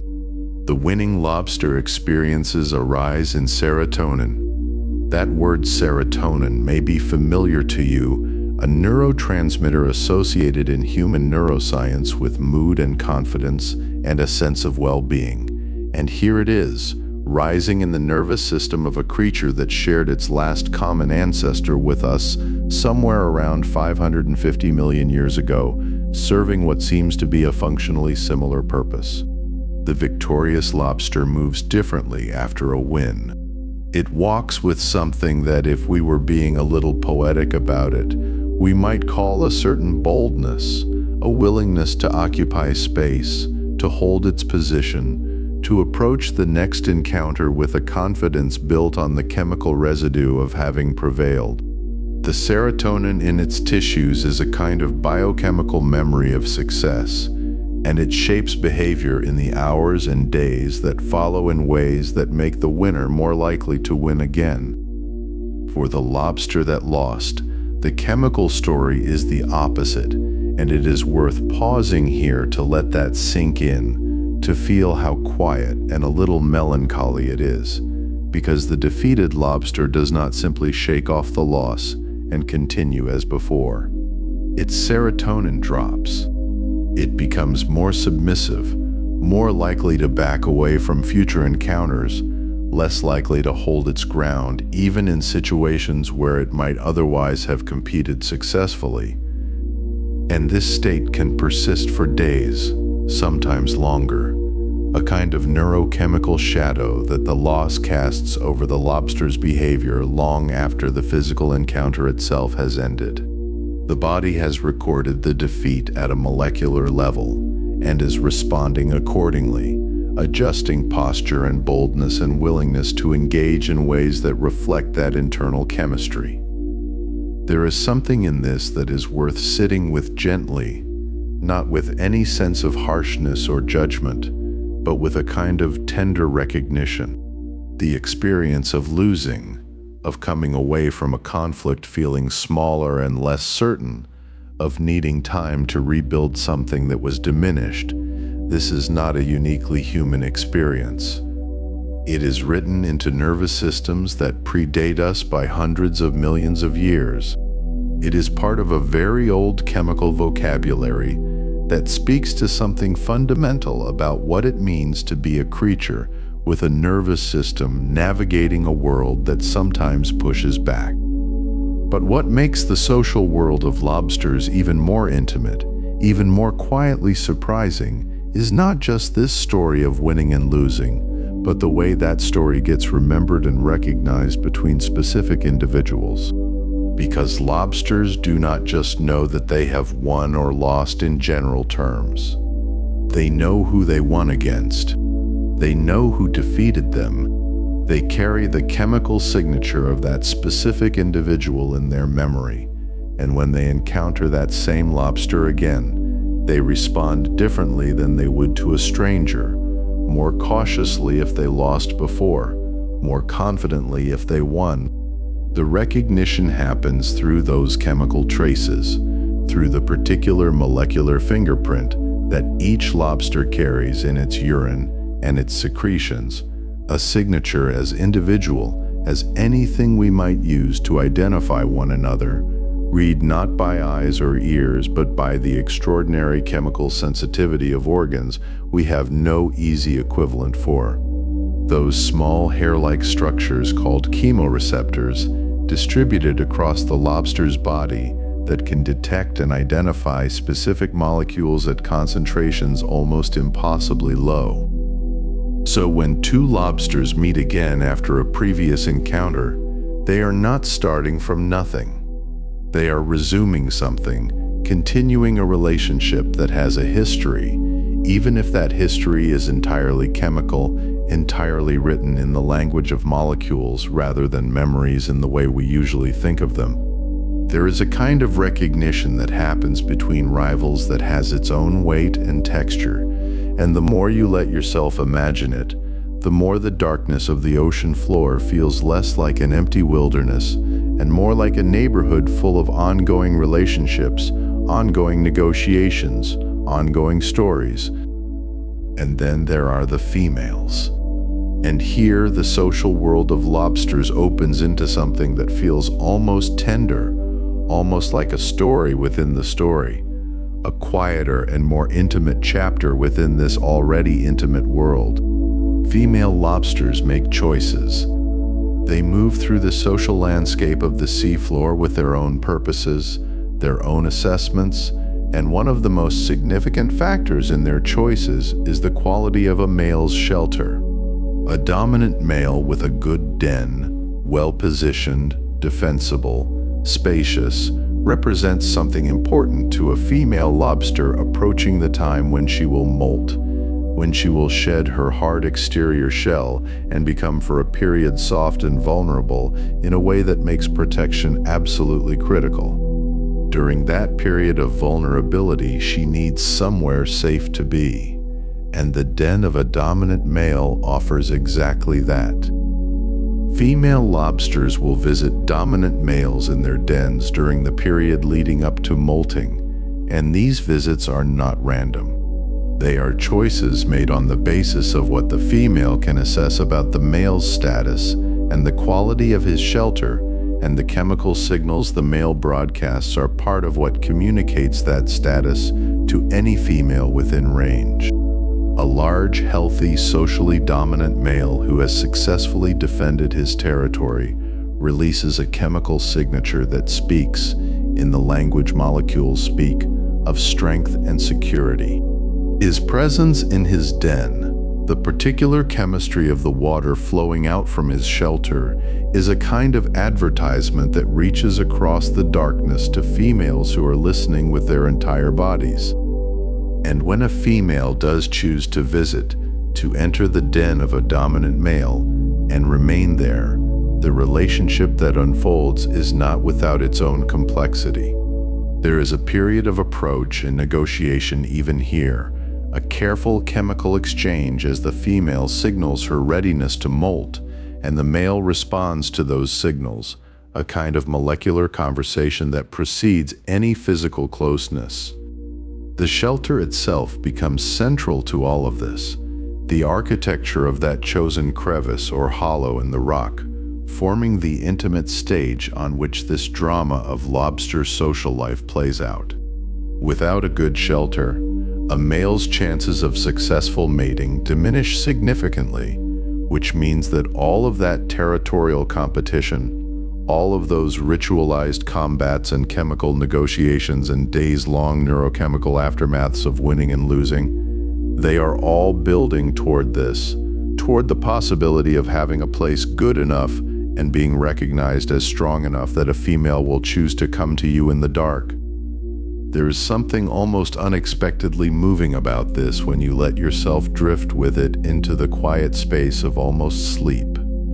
That beneath the cold water, in the darkness where light does not reach, and where the world is experienced entirely through the slow drift of molecules and the press of water currents against sensitive surfaces, there are these relationships, these negotiations, these histories between specific individuals who recognize each other and remember each other in their own chemical way. The hierarchy that forms among lobsters in a given area is not static, not frozen, but a living dynamic thing that shifts as individuals win and lose and grow and age, and as the neurochemical tides inside each animal rise and fall with the outcomes of their encounters.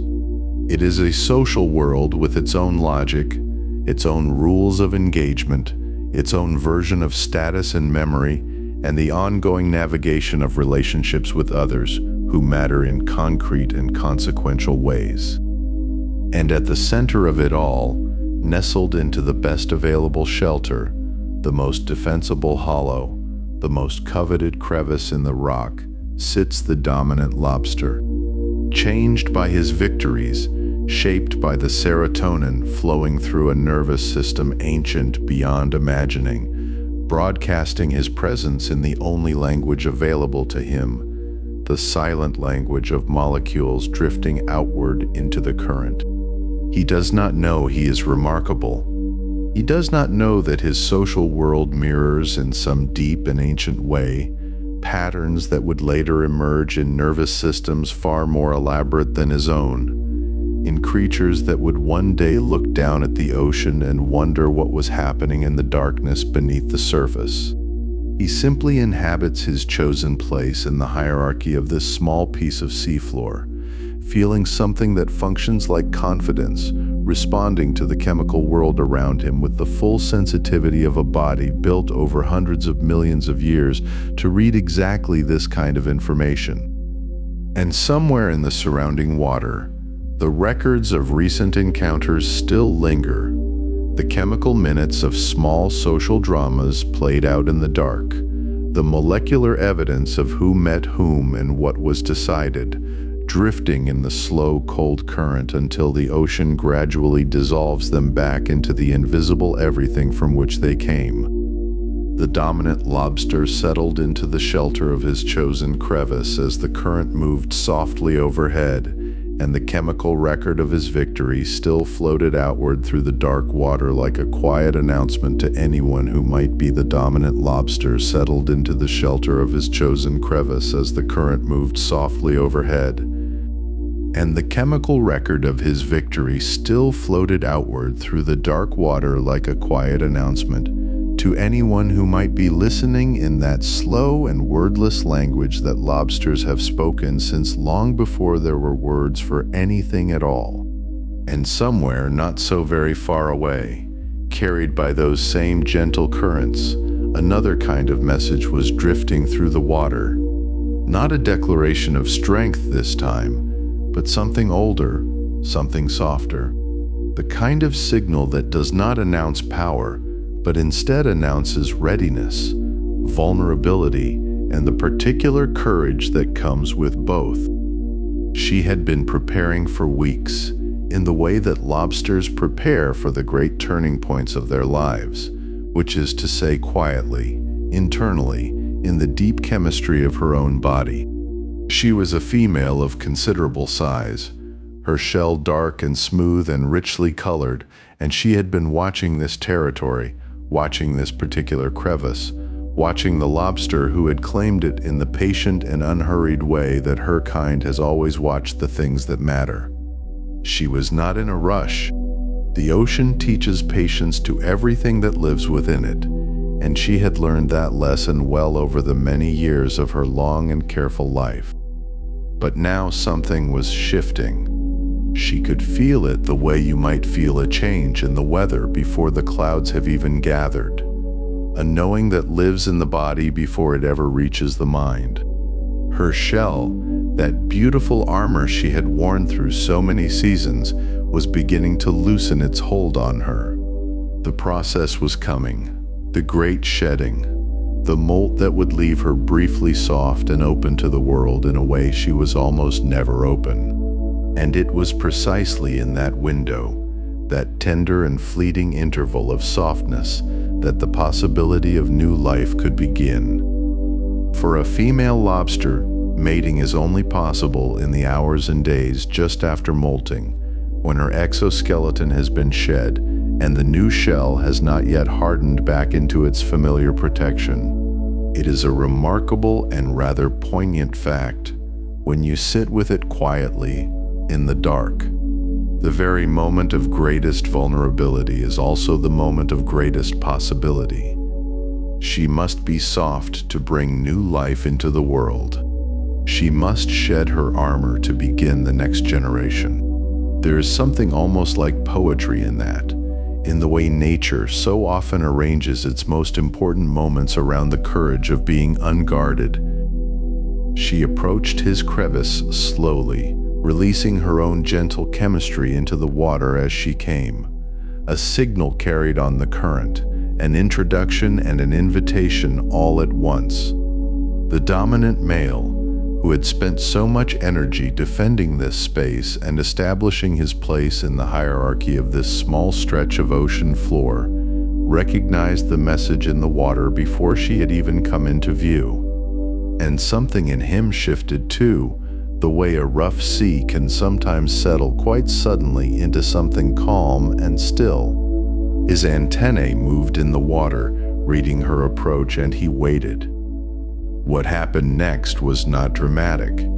It rarely is in the deep ocean, where everything moves slowly and with great deliberateness.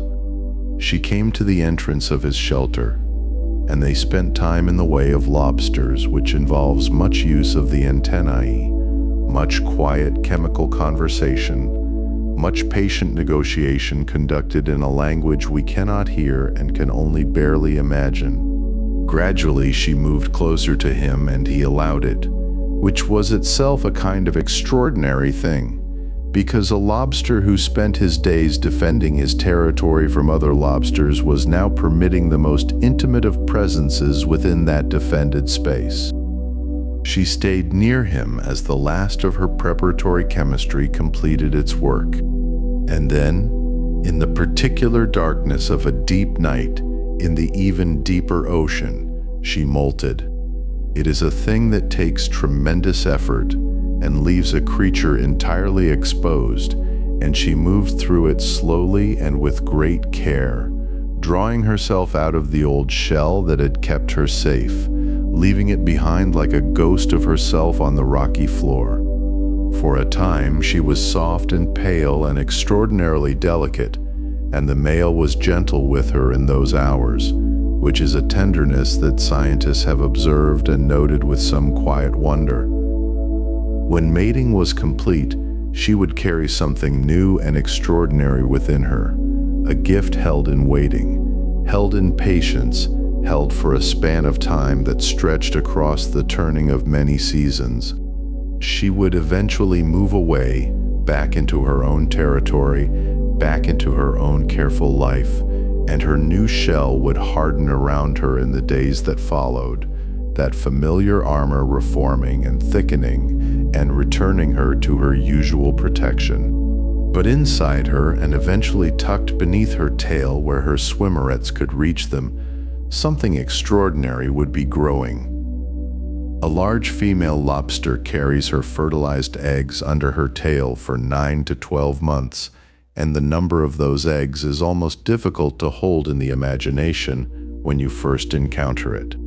A large female can carry between 10,000 and 100,000 eggs at once, each one no bigger than a raspberry seed, each one a tiny and improbable beginning. She carries them in a dark cluster, nestled in the curve beneath her tail, and they are held in place by a sticky substance that she produces specifically for this purpose, as if her body knew exactly what architecture was needed for this particular kind of keeping. And all through those months she fans them.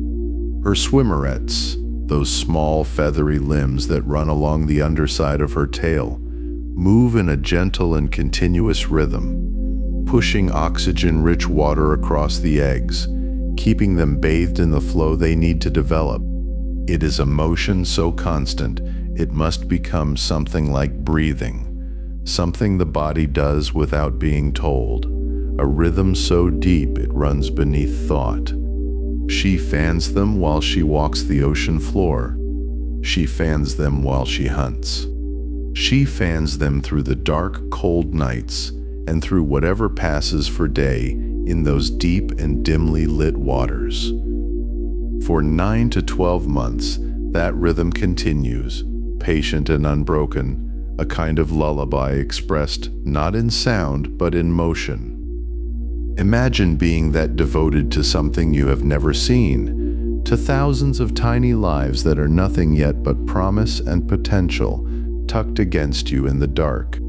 There is something deeply moving about it, something that resonates even across the great distance between a lobster's life and our own. She does not know in any way we would recognize as knowing what she is doing or why it matters. And yet her body moves with perfect faithfulness, fanning, always fanning, keeping those tiny eggs alive through the long passage of nearly a year. The ocean around her continues its own vast and unhurried life. The seasons move through the water in the form of temperature shifts, in the long, slow adjustments of light that filter down from above, in the cycling of nutrients and currents, and the endless choreography of life and death that plays out on every scale from the microscopic to the enormous. She moves through all of it, carrying her cluster of dark possibilities, living her own careful life, eating when she can, sheltering when she must, always with that soft and rhythmic fanning, always keeping faith with the thousands of futures tucked beneath her. And then the time comes. It arrives the way important arrivals often do, quietly and without announcement, a shift in the chemistry of the eggs, a readiness that ripples outward through the cluster and communicates itself to the mother's body in ways that science is still working to fully understand. The eggs begin to hatch. One by one, and then in waves, the tiny creatures inside them emerge, and they are almost nothing like their parents. A newly hatched lobster larva is a startling and translucent little creature, barely a few millimeters in length, with a shape that seems more like something imagined than something real. They are tiny and strange and impossibly fragile, and they rise. This is the first great journey of a lobster's life, and it goes upward. Where adults spend their lives on the ocean floor, the newly hatched larvae rise toward the surface, floating up through the water column toward the light. They become part of the plankton, that drifting community of tiny lives suspended in the upper layers of the ocean, carried by currents, rising and falling with the rhythms of the water. They are so small, and the ocean is so large, and they drift through it like something from a dream, translucent and delicate and very much alive. There is a beauty in this, in those thousands of tiny creatures rising together toward the surface, spinning slowly in the water, each one a new beginning. They feed on microscopic organisms, on the abundant and invisible life that fills the sunlit upper ocean. They molt several times in their larval stage, changing shape with each molt, becoming gradually more recognizable as the lobsters they will one day be if they survive. And survival is far from guaranteed. Of the thousands of larvae that hatch from a single female's clutch, only a very small fraction will survive to settle on the ocean floor and begin adult life. The ocean is vast and full of creatures who eat tiny drifting things, and the larval stage is one of extraordinary peril alongside its beauty. Currents carry some larvae far from suitable habitat. Predators take others. The particular unpredictability of the plankton world, where what you find to eat and who finds you are matters of chance and current, means that survival is a kind of lottery played out on a scale almost too large to comprehend. And yet, some of them make it.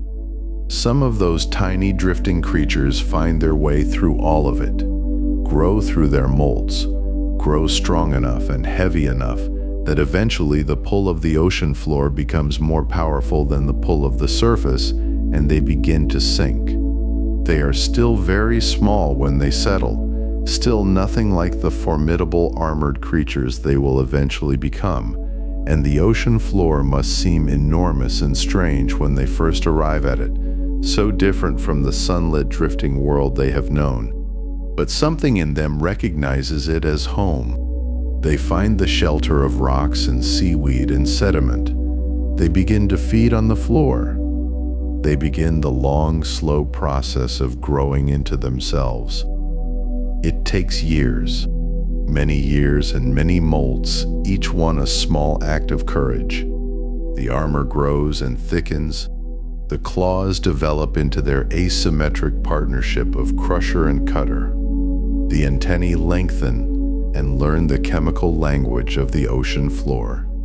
And gradually, over those years of patient and unhurried growth, the tiny larva becomes a lobster in full, one more creature in the ancient and ongoing story of this species, ready eventually to walk the ocean floor on its own terms, to defend its own territory, to send its own chemical messages drifting out through the dark water. Somewhere on that floor, the female who carried them through those long 9 months has returned to her own life, her shell fully hardened again, her swimmerets moving now to the rhythm of her own locomotion rather than the constant fanning that kept her eggs alive. She does not know in any way we would recognize what has become of her thousands. She cannot follow them up to the surface, cannot watch them drift, cannot know which ones survive the larval journey and find their way to the ocean floor. That part of the story belongs entirely to chance and to the patient workings of the ocean itself. But she carries something else now, something held differently, something that is already beginning its own slow preparation within her. A female lobster, if she lives long enough, if she is fortunate enough to survive the many hazards of a long life in the ocean, will carry eggs again. The cycle does not end. It moves forward like the current, like the slow turn of the seasons through the water, like the gentle and ceaseless movement of the tides overhead. Life makes more life, and each beginning is as improbable and as perfect as the one that came before it. In the deep quiet of the ocean floor, in the shelter of a rocky crevice, in the drifting of a larva near the sunlit surface far above, in the patient fanning of a mother through the long months, the same story is always telling itself over and over in the slow language of the sea. There is comfort in that continuity, in the knowledge that this has been happening for longer than we can easily imagine, and that it will go on long after this particular night has given way to morning. Rest with that if you can. The thought of those tiny creatures drifting upward through dark water toward the light. The thought of a mother's patient, rhythmic care, sustained through months of ocean darkness and ocean cold, sustained through the simple, faithful motion of her swimmerets, fanning, always fanning, keeping faith with the small lives she carries. For nearly a year she had carried them, those thousands of tiny futures tucked beneath her tail, each egg a dark pearl of possibility, gently fanned by her rhythmic motion through the cold and patient. For nearly a year she had carried them, those thousands of tiny futures tucked beneath her tail, each egg a dark pearl of possibility, gently fanned by her rhythmic motion through the cold and patient dark. And now they were gone, released into the water column like a prayer whispered into wind, each one spinning upward toward a world of light she herself rarely visited. The mother lobster settled back against the seafloor, her body lighter now in a way that was not merely physical. Something had shifted in the deep grammar of her existence. The tide moved above her, slow and vast, and she breathed with it, in the way that all creatures of the benthos breathe, not with lungs, but with the whole of their being, receiving and releasing, opening and closing, belonging entirely to the rhythms that had shaped them long before there were words for such belonging. She was hungry. Of course she was hungry. A year of carrying, a year of careful fanning and vigilant watching had drawn down her reserves in ways that would take many patient months to restore. And so she moved, as lobsters have always moved, with that particular combination of purpose and unhurried grace that defines life on the sea floor. She picked her way across the rocky substrate with the deliberate confidence of someone who knows their territory intimately, who has memorized every hollow and outcropping, every current of scent that drifts in from the open water. She was, in the truest sense of the word, at home here. Lobsters are what ecologists call opportunistic omnivores, a phrase that sounds almost casual, but contains within it a kind of profound ecological wisdom. It means that they eat what the sea offers, and the sea in its generosity and its indifference offers many things. Fish that have grown slow and careless, mollusks sealed in their calcium fortresses against a world that is always testing them, worms that thread through the sediment in ribbons of patient motion, algae that drifts in from the shallower zones and settles like green snow on the stones. She had eaten all of these things and would eat them again. She had eaten crabs smaller than herself, echinoderms, whose spines offered no real deterrent to her powerful claws, the soft bodies of sea cucumbers that yielded without resistance. And yes, on certain occasions when hunger and opportunity aligned in the particular way they sometimes do on the seafloor, she had eaten other lobsters, smaller ones who had miscalculated the safety of an exposed position, who had wandered into her orbit at the wrong moment in the long arithmetic of survival. This was not cruelty. The ocean does not deal in cruelty. It deals in balance, in the continuous negotiation between consumption and growth, between what lives and what feeds the living.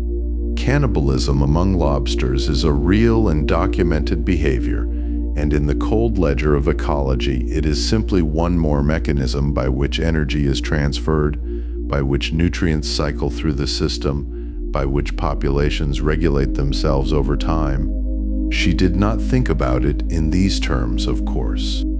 She thought about it, if thinking is even the right word, in terms of smell and motion and the chemistry of salt water against her antennae. Something was there. Something was edible. She moved toward it, or she did not, depending on a calculus that lived below the level of intention in the deep ancient machinery of her nervous system. But her eating was not merely feeding. It was also, in ways she could not know, a kind of tending. The seafloor communities in which she lived, those dense and complicated neighborhoods of the benthos, depended in part on creatures like her to maintain their particular shape and character. Sea urchins, for instance, were a species she encountered regularly, those spiny wanderers of the rocky substrate who graze on algae with a thoroughness that, unchecked, can strip a reef of its vegetation entirely, leaving behind what marine biologists call an urchin barren, a bleached and emptied landscape that supports almost nothing. But where lobsters were present, urchin populations were kept in check, held at densities that allowed the kelp and the coralline algae to persist, to provide shelter and food for the dozens of other species that depended on them. Mussels, too, felt the slow pressure of her influence. Those blue-black colonies that clustered on the harder surfaces, filtering the water column with their elegant patience, could in some circumstances become so dominant that they crowded out other organisms, monopolizing the substrate with their dense, interleaved masses. But lobsters cracked them open with a casual efficiency that was almost elegant to watch, and in doing so they kept the mussel beds from expanding beyond a certain point, maintaining a diversity that benefited the whole community. This is what ecologists mean when they speak of a keystone species, or more precisely when they describe lobsters as playing a key role in structuring benthic communities. The word structuring is important. It implies architecture. It implies that the lobster is not simply living in the ecosystem, but is in some meaningful sense building it, shaping it through the accumulated weight of 10,000 small decisions about what to eat and where to hunt and how to move. She moved now through a section of seafloor she knew less well than her immediate home territory, drawn outward by hunger and by a subtle shift in the chemistry of the water that her antennae were reading with a sensitivity we can barely imagine. The antennules, those smaller branching structures just above her larger antennae, were sampling the water continuously, parsing the molecular signatures that drifted through the cold column in invisible threads. This smell meant familiar ground. That smell meant something had died nearby, an opportunity worth investigating. Another scent, fainter and more complex, carried information about the deeper water to the east, where the bottom dropped away into the true dark, and the temperature shifted in ways she could feel even now in her circulatory fluid, the hemolymph that carried oxygen through her body in pale blue waves. And here is where the story of the lobster expands outward into something almost mythological, though every part of it is true, documented, measured, observed by patient scientists with long time-lapse cameras and acoustic tags and a great deal of careful waiting. As autumn deepened toward winter, as the surface water above began to cool and the thermocline shifted, lobsters all along the coast would begin to feel the same pull she was feeling now, a summons from the deeper water, from the offshore banks and the continental shelf where the bottom retained its warmth more reliably through the cold months. And they would answer it. They would walk. American lobsters can migrate up to 160 miles in a single seasonal movement, traveling from their shallow nearshore summer grounds into the deeper water offshore, following the temperature gradient with a navigational precision that seems almost impossible for an animal we so easily underestimate. 160 miles. Think about that for a moment as you rest here in the warm and quiet dark. 160 miles across the seafloor, walking, always walking, those 5 articulated legs carrying the animal forward at a pace that is slow but utterly relentless, driven by something so fundamental it hardly even qualifies as instinct. It is older than instinct. It is geology. It is physics. It is the shape of the earth expressing itself through the body of a creature that has had several 100 million years to learn that shape by heart. How do they navigate? This is a question that has occupied marine biologists for decades, and the answer, as with so many things in the deep ocean, turns out to be layered, multiple, beautiful in its redundancy. Lobsters detect the Earth's magnetic field, that invisible architecture of force lines that flows through rock and water and living tissue alike, and they use it as a kind of map, orienting themselves within the larger geometry of the planet in ways that we are only beginning to understand. There are magnetite crystals in their tissues, tiny biological compasses that align with the field and provide positional information in a language that has no words, only direction, only the felt sense of where north is, where depth increases, where the familiar coordinates of home can be found again. But they do not rely on magnetism alone. The chemical landscape of the ocean floor is another kind of map, one written in the language of molecules, in the accumulated signatures of familiar places that a lobster has traveled through many times before. The rocky bottom where she had spent this summer had its own smell, compounded of the particular algae that grew there, the specific microbial communities that colonized the sediment, the chemical traces left by her own movements, and those of the other lobsters who shared that territory. She could read this landscape through her antennules the way you might recognize a beloved place not by sight, but by the particular quality of its air, the way some deep part of you knows you are home before your eyes have confirmed it. And her burrow, that carefully chosen shelter beneath the granite ledge where she had spent the tender days of her molts and the long months of her egg carrying, was more than shelter for her alone. The cavity she had excavated and enlarged over several seasons, working with her claws and her walking legs to create a space precisely fitted to her dimensions, had become a kind of ecological anchor in the community around her. Other creatures had come to depend on its existence. Smaller crustaceans sheltered in the outer edges of the excavated space, in the secondary hollows created by the displaced sediment. Certain fish hovered near the entrance, taking advantage of the elevated position for surveillance, ready to dart inside if a larger predator appeared.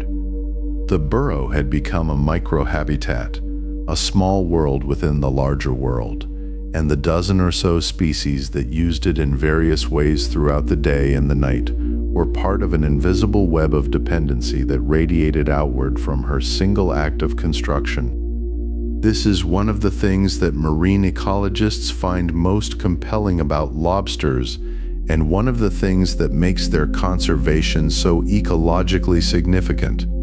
It is not just that the lobster herself is important, it is that the structures she creates, the physical modifications she makes to the seafloor, persist and provide value to the community long after she has moved on, long after she has left for deeper water in the autumn or returned in the spring. The burrows and shelters created by lobsters across a rocky benthic community create microhabitats used by dozens of other species, and the loss of lobsters from a region changes not just the predator-prey relationships in that community, but its very physical texture.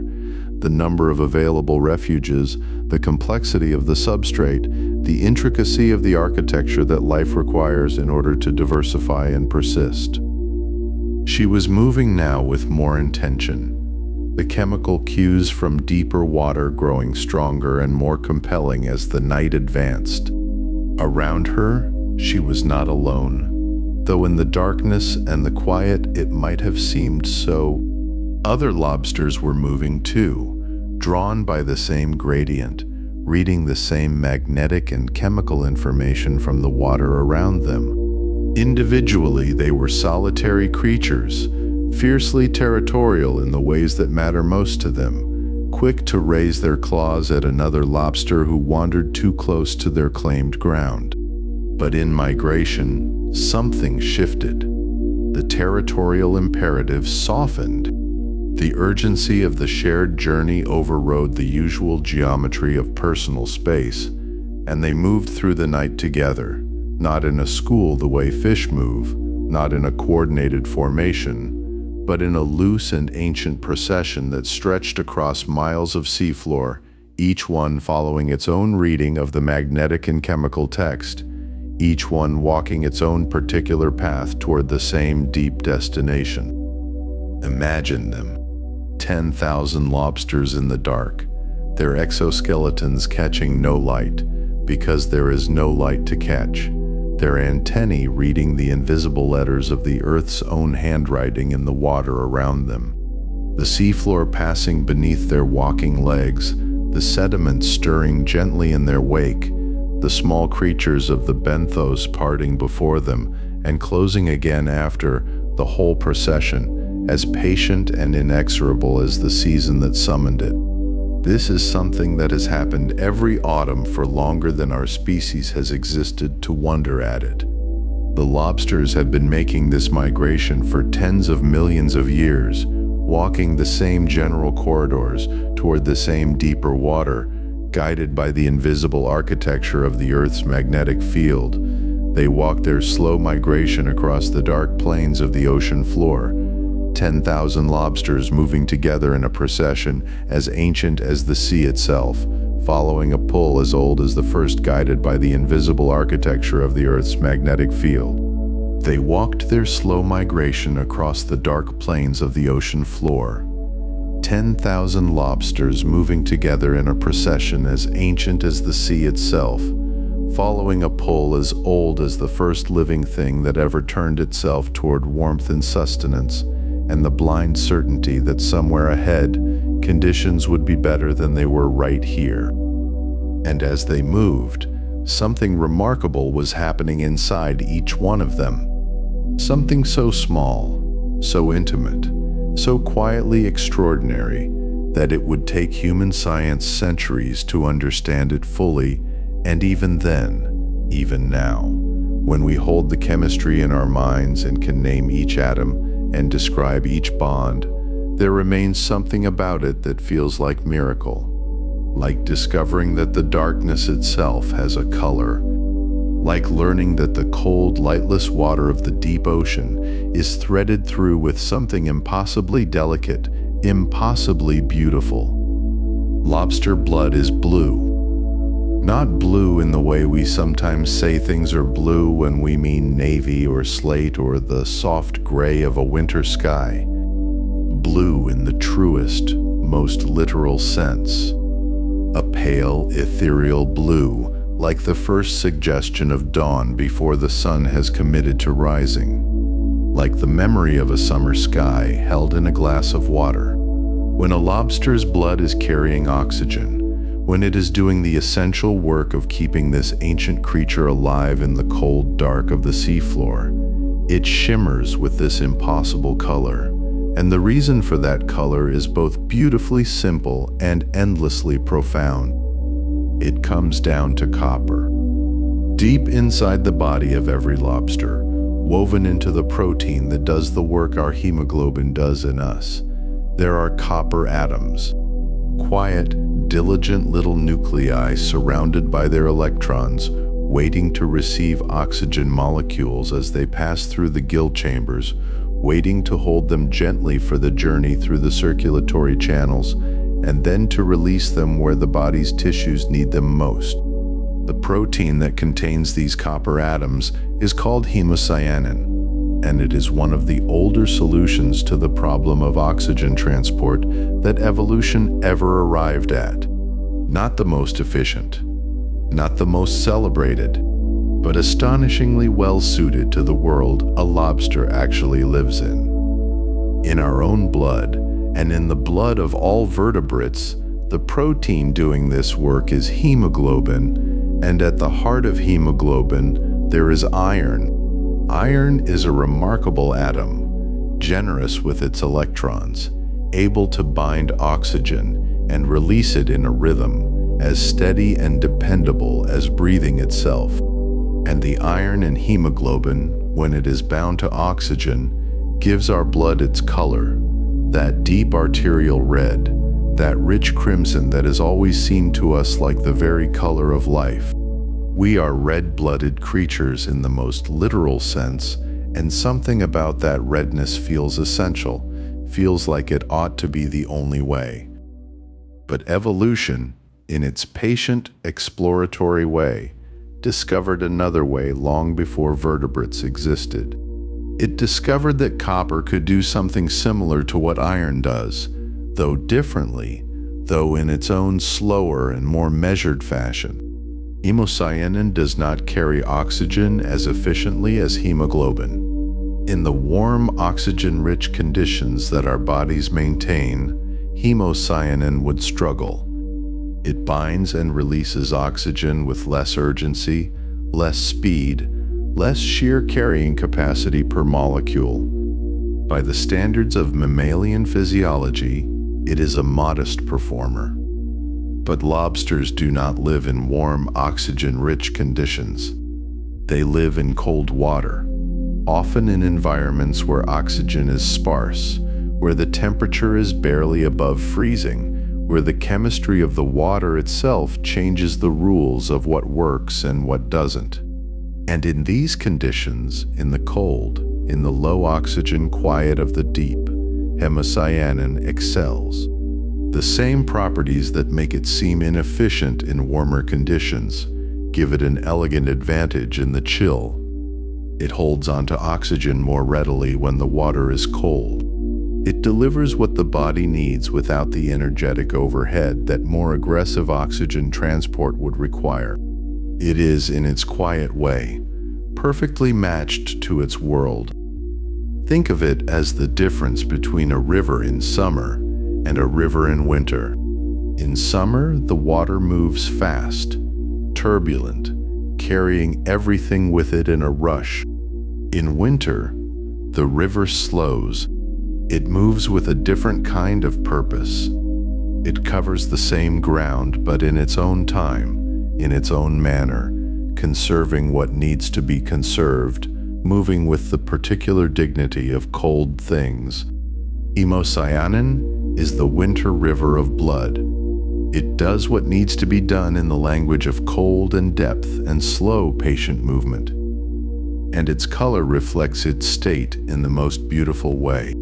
When hemocyanin is carrying oxygen, when the copper atoms have received their cargo and the blood is doing its essential work, the blood is blue, pale, clear, luminous blue, like light filtered through shallow water over white sand, like the color that lives at the edge of ice. But when the oxygen has been delivered, when the blood is returning through the circulatory channels to be replenished again at the gills, the color drains away. Deoxygenated hemocyanin is nearly colorless, almost invisible. The blood of a lobster at rest, blood that has just finished its delivery and is heading back for more, is barely a color at all. It is as close to transparency as a living fluid can come. This transition, this slow movement from nearly nothing to soft blue and back again, happens thousands of times a minute inside the branching channels of a lobster's body. It is a tide of color that no one can see, a rhythm of blue and clear, blue and clear, blue and clear, as constant and as hidden as the tides outside. The animal carries within itself a kind of inner weather, an interior sky that brightens and fades and brightens again with every breath it takes. And there is something else the blood does. Something that speaks to a different kind of necessity, a different chapter in the story of survival on the seafloor. When lobster blood is exposed to air, when a wound opens, when the shell is breached, when the outside world makes contact with the interior one, the blood clots. It clots rapidly, urgently, sealing the breach with remarkable speed. This is not so different from what our own blood does, of course. Clotting is one of the ancient solutions to the ancient problem of damage. one of the body's most essential conversations with injury. But in the lobster, this response happens with particular efficiency, and it matters with particular urgency. The seafloor is not a sterile environment. It is alive with bacteria, with microorganisms of every imaginable kind, with the constant low-level presence of things that would very much like to find their way inside a warm, nutrient-rich body. A wound that remained open, even for a short time, would be an invitation to infection that could prove fatal. The rapid clotting of lobster blood is the immune system's first line of defense, a dam thrown up against the flood before it can begin. The copper in hemocyanin may even play a role here.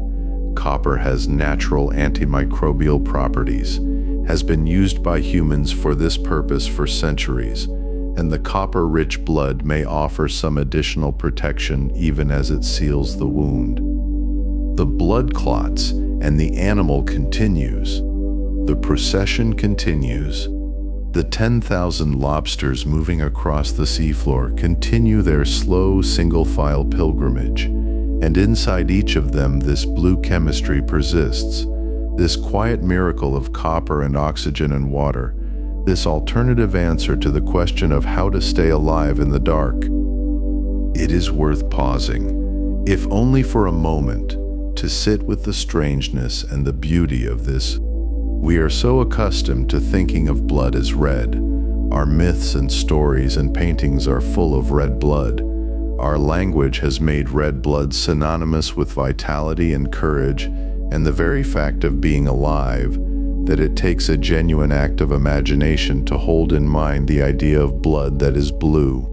Not symbolically blue, not metaphorically blue, actually chemically truly blue. The color comes from the copper, and the copper comes from the ocean, and the ocean is full of copper dissolved from the rocks over billions of years. And so, in a sense, the blue of a lobster's blood is the blue of geology itself, the blue of deep time, the color of the planet's mineral history expressed in the body of a creature that has been walking the seafloor for longer than we can comfortably imagine. The lobsters who first evolved hemocyanin, or rather the distant ancestors of lobsters, the ancient arthropods who first stumbled onto copper as a solution to the problem of oxygen, did so in a world utterly unlike ours. A world before fish, before forests, before the first cautious animal hauled itself onto land and discovered that air was actually a rather good medium to live in. A world of deep water and slow chemistry, where the only light was bioluminescence and the only sounds were the movements of creatures through cold water. In that world, blue blood was not remarkable. It was simply blood. It was simply what life looked like when life was very young and the sea was very old. Something about that thought is tremendously settling. The blue blood of a lobster is not an exception to the story of life on Earth. It is one of the story's earliest chapters.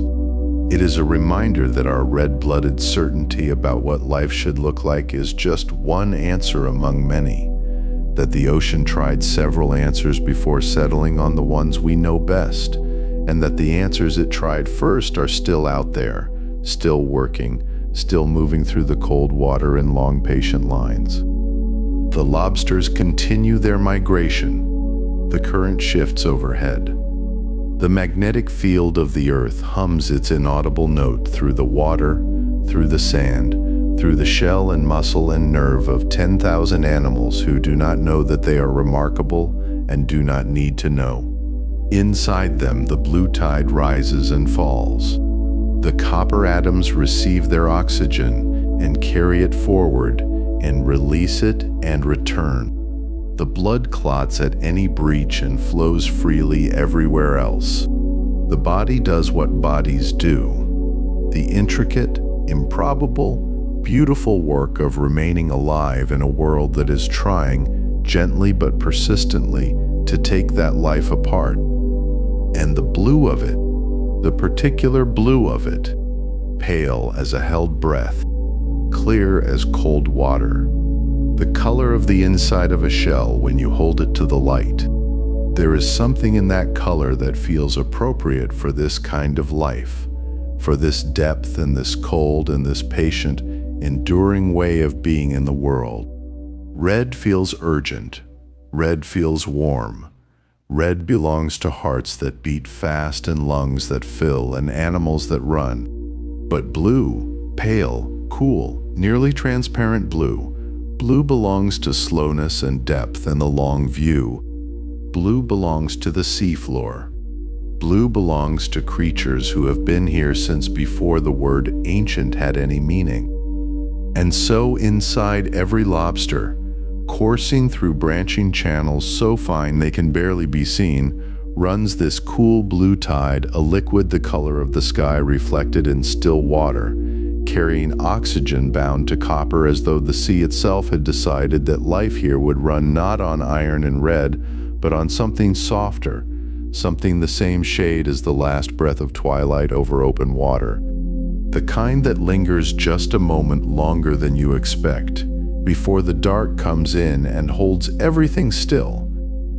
And perhaps that is the most quietly astonishing thing of all.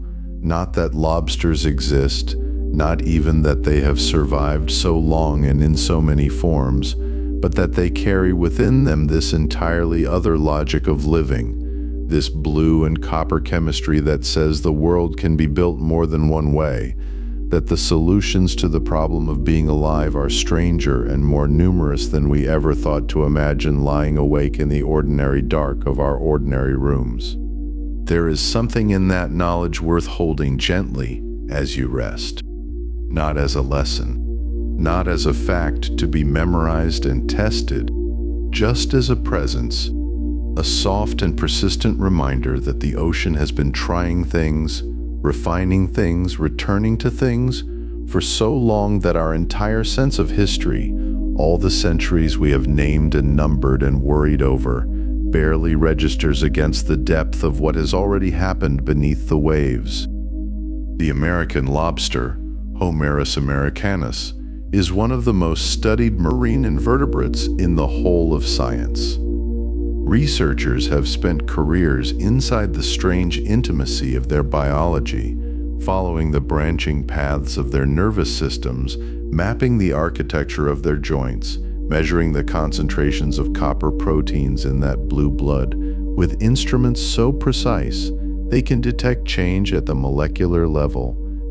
And still, after all of that attention, after all of those hours in laboratories and research vessels and cold saltwater tanks humming with circulation pumps, lobsters continue to offer something unexpected.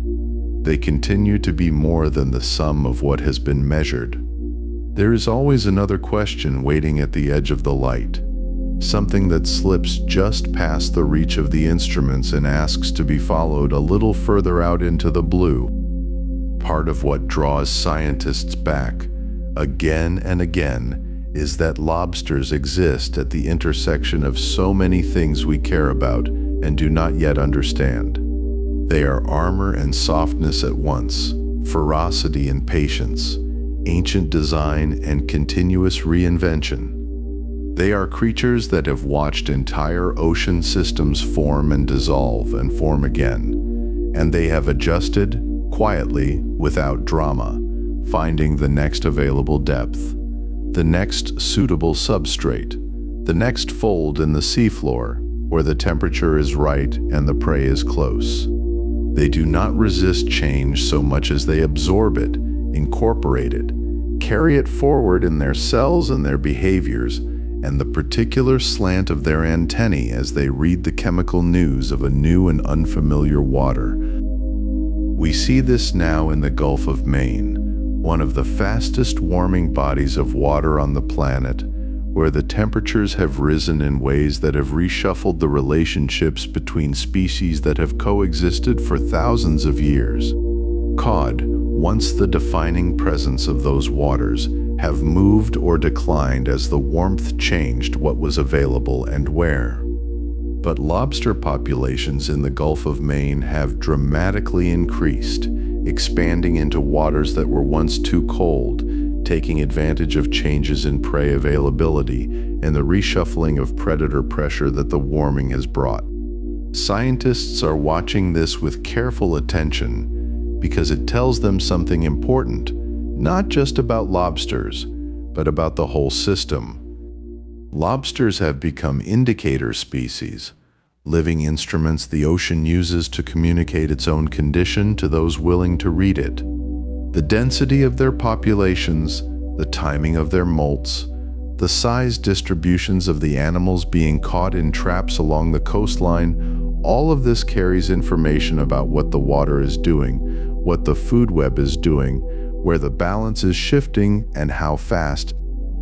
To stand on a dock in Maine in the early morning and watch the boats come in heavy with traps is to stand at the edge of this conversation between science and sea.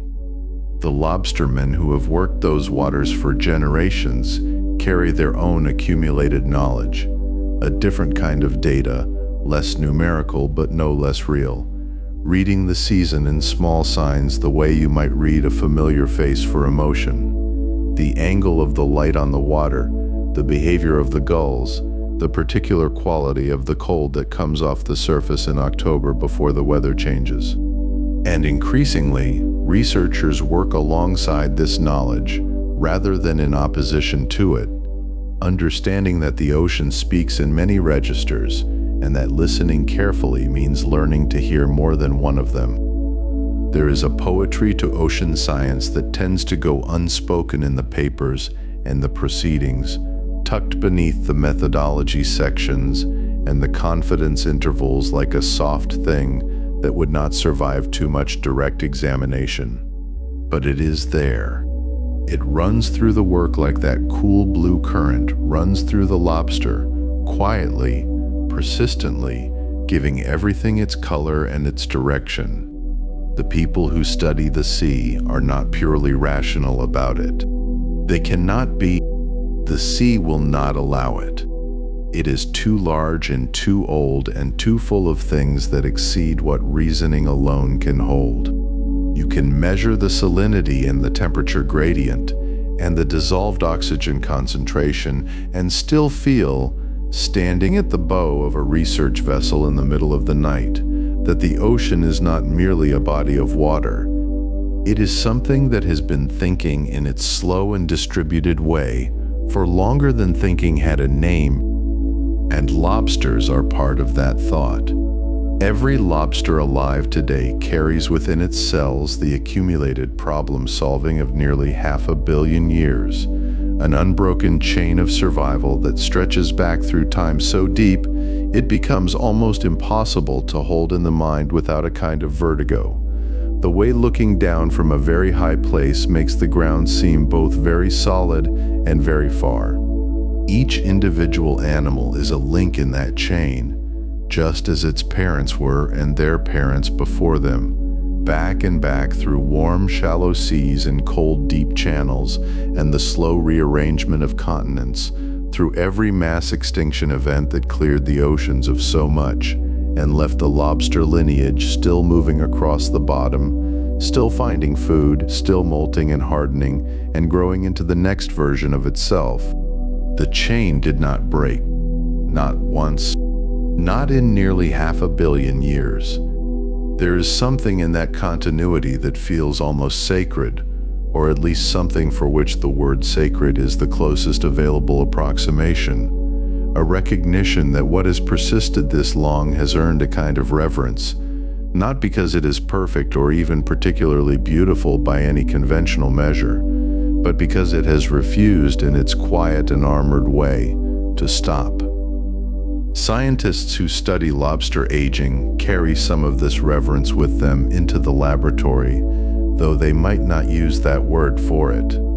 The study of how lobsters age, or more precisely, how they seem to resist certain aspects of aging that affect nearly every other known animal, has become a quietly significant thread in biomedical research into human longevity.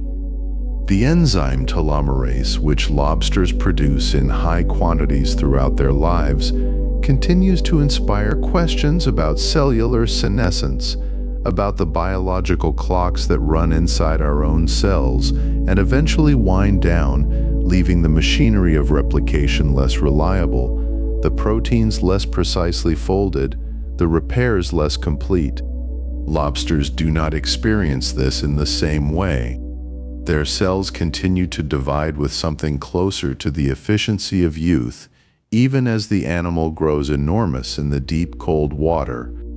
The largest lobsters ever recorded were already old when our grandparents were young, and their biology was still running with a steadiness that ours begins to lose long before we are ready for it to go.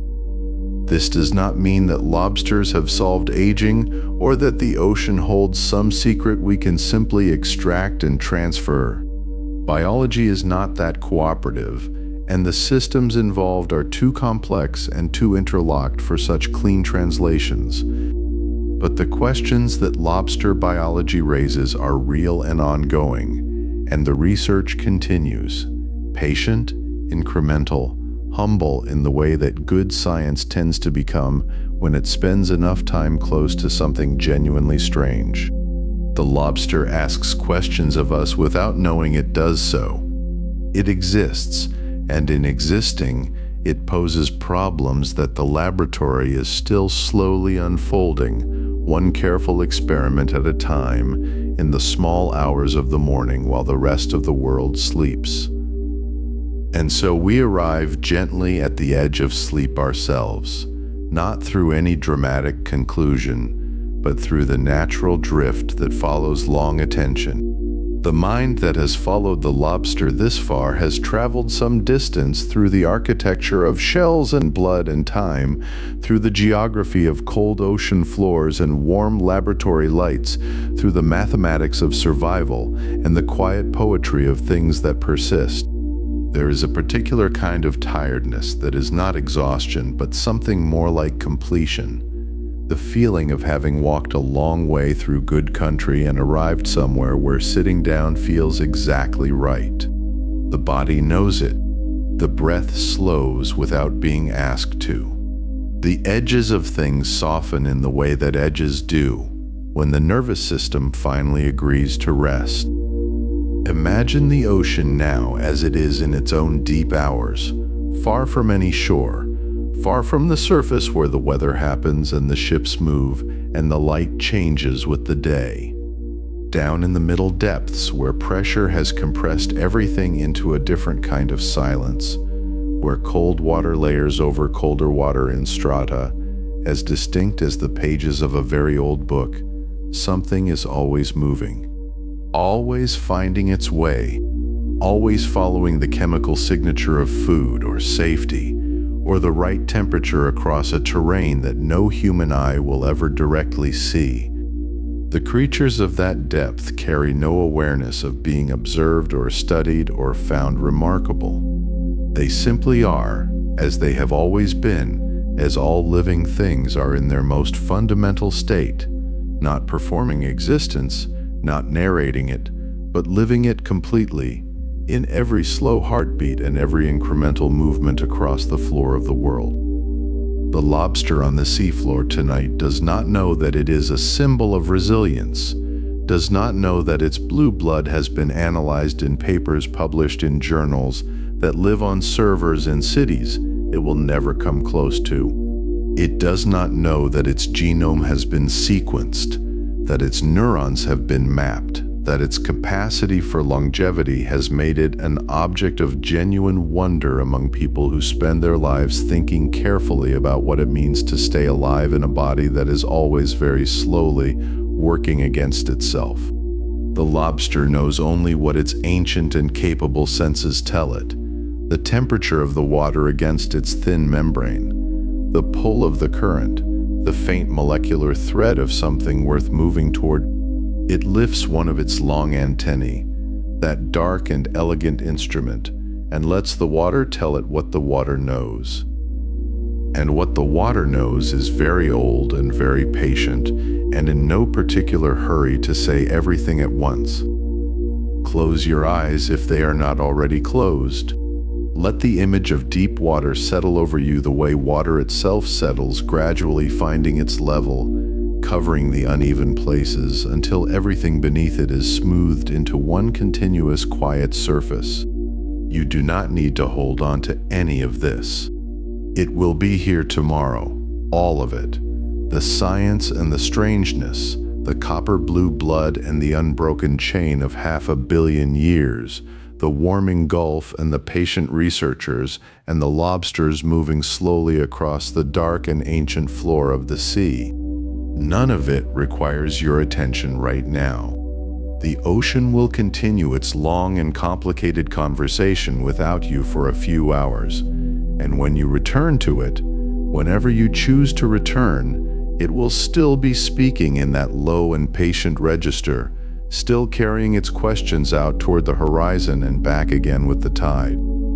Somewhere far below the place where light stops reaching, a lobster settles into the shadow of a rock, its antennae slowing, its body still, breathing the cold water through gills that have been breathing cold water in one form or another for longer than the mind is built to hold, and it rests there in the dark and the deep and the silence, perfectly contained inside its own ancient and sufficient life.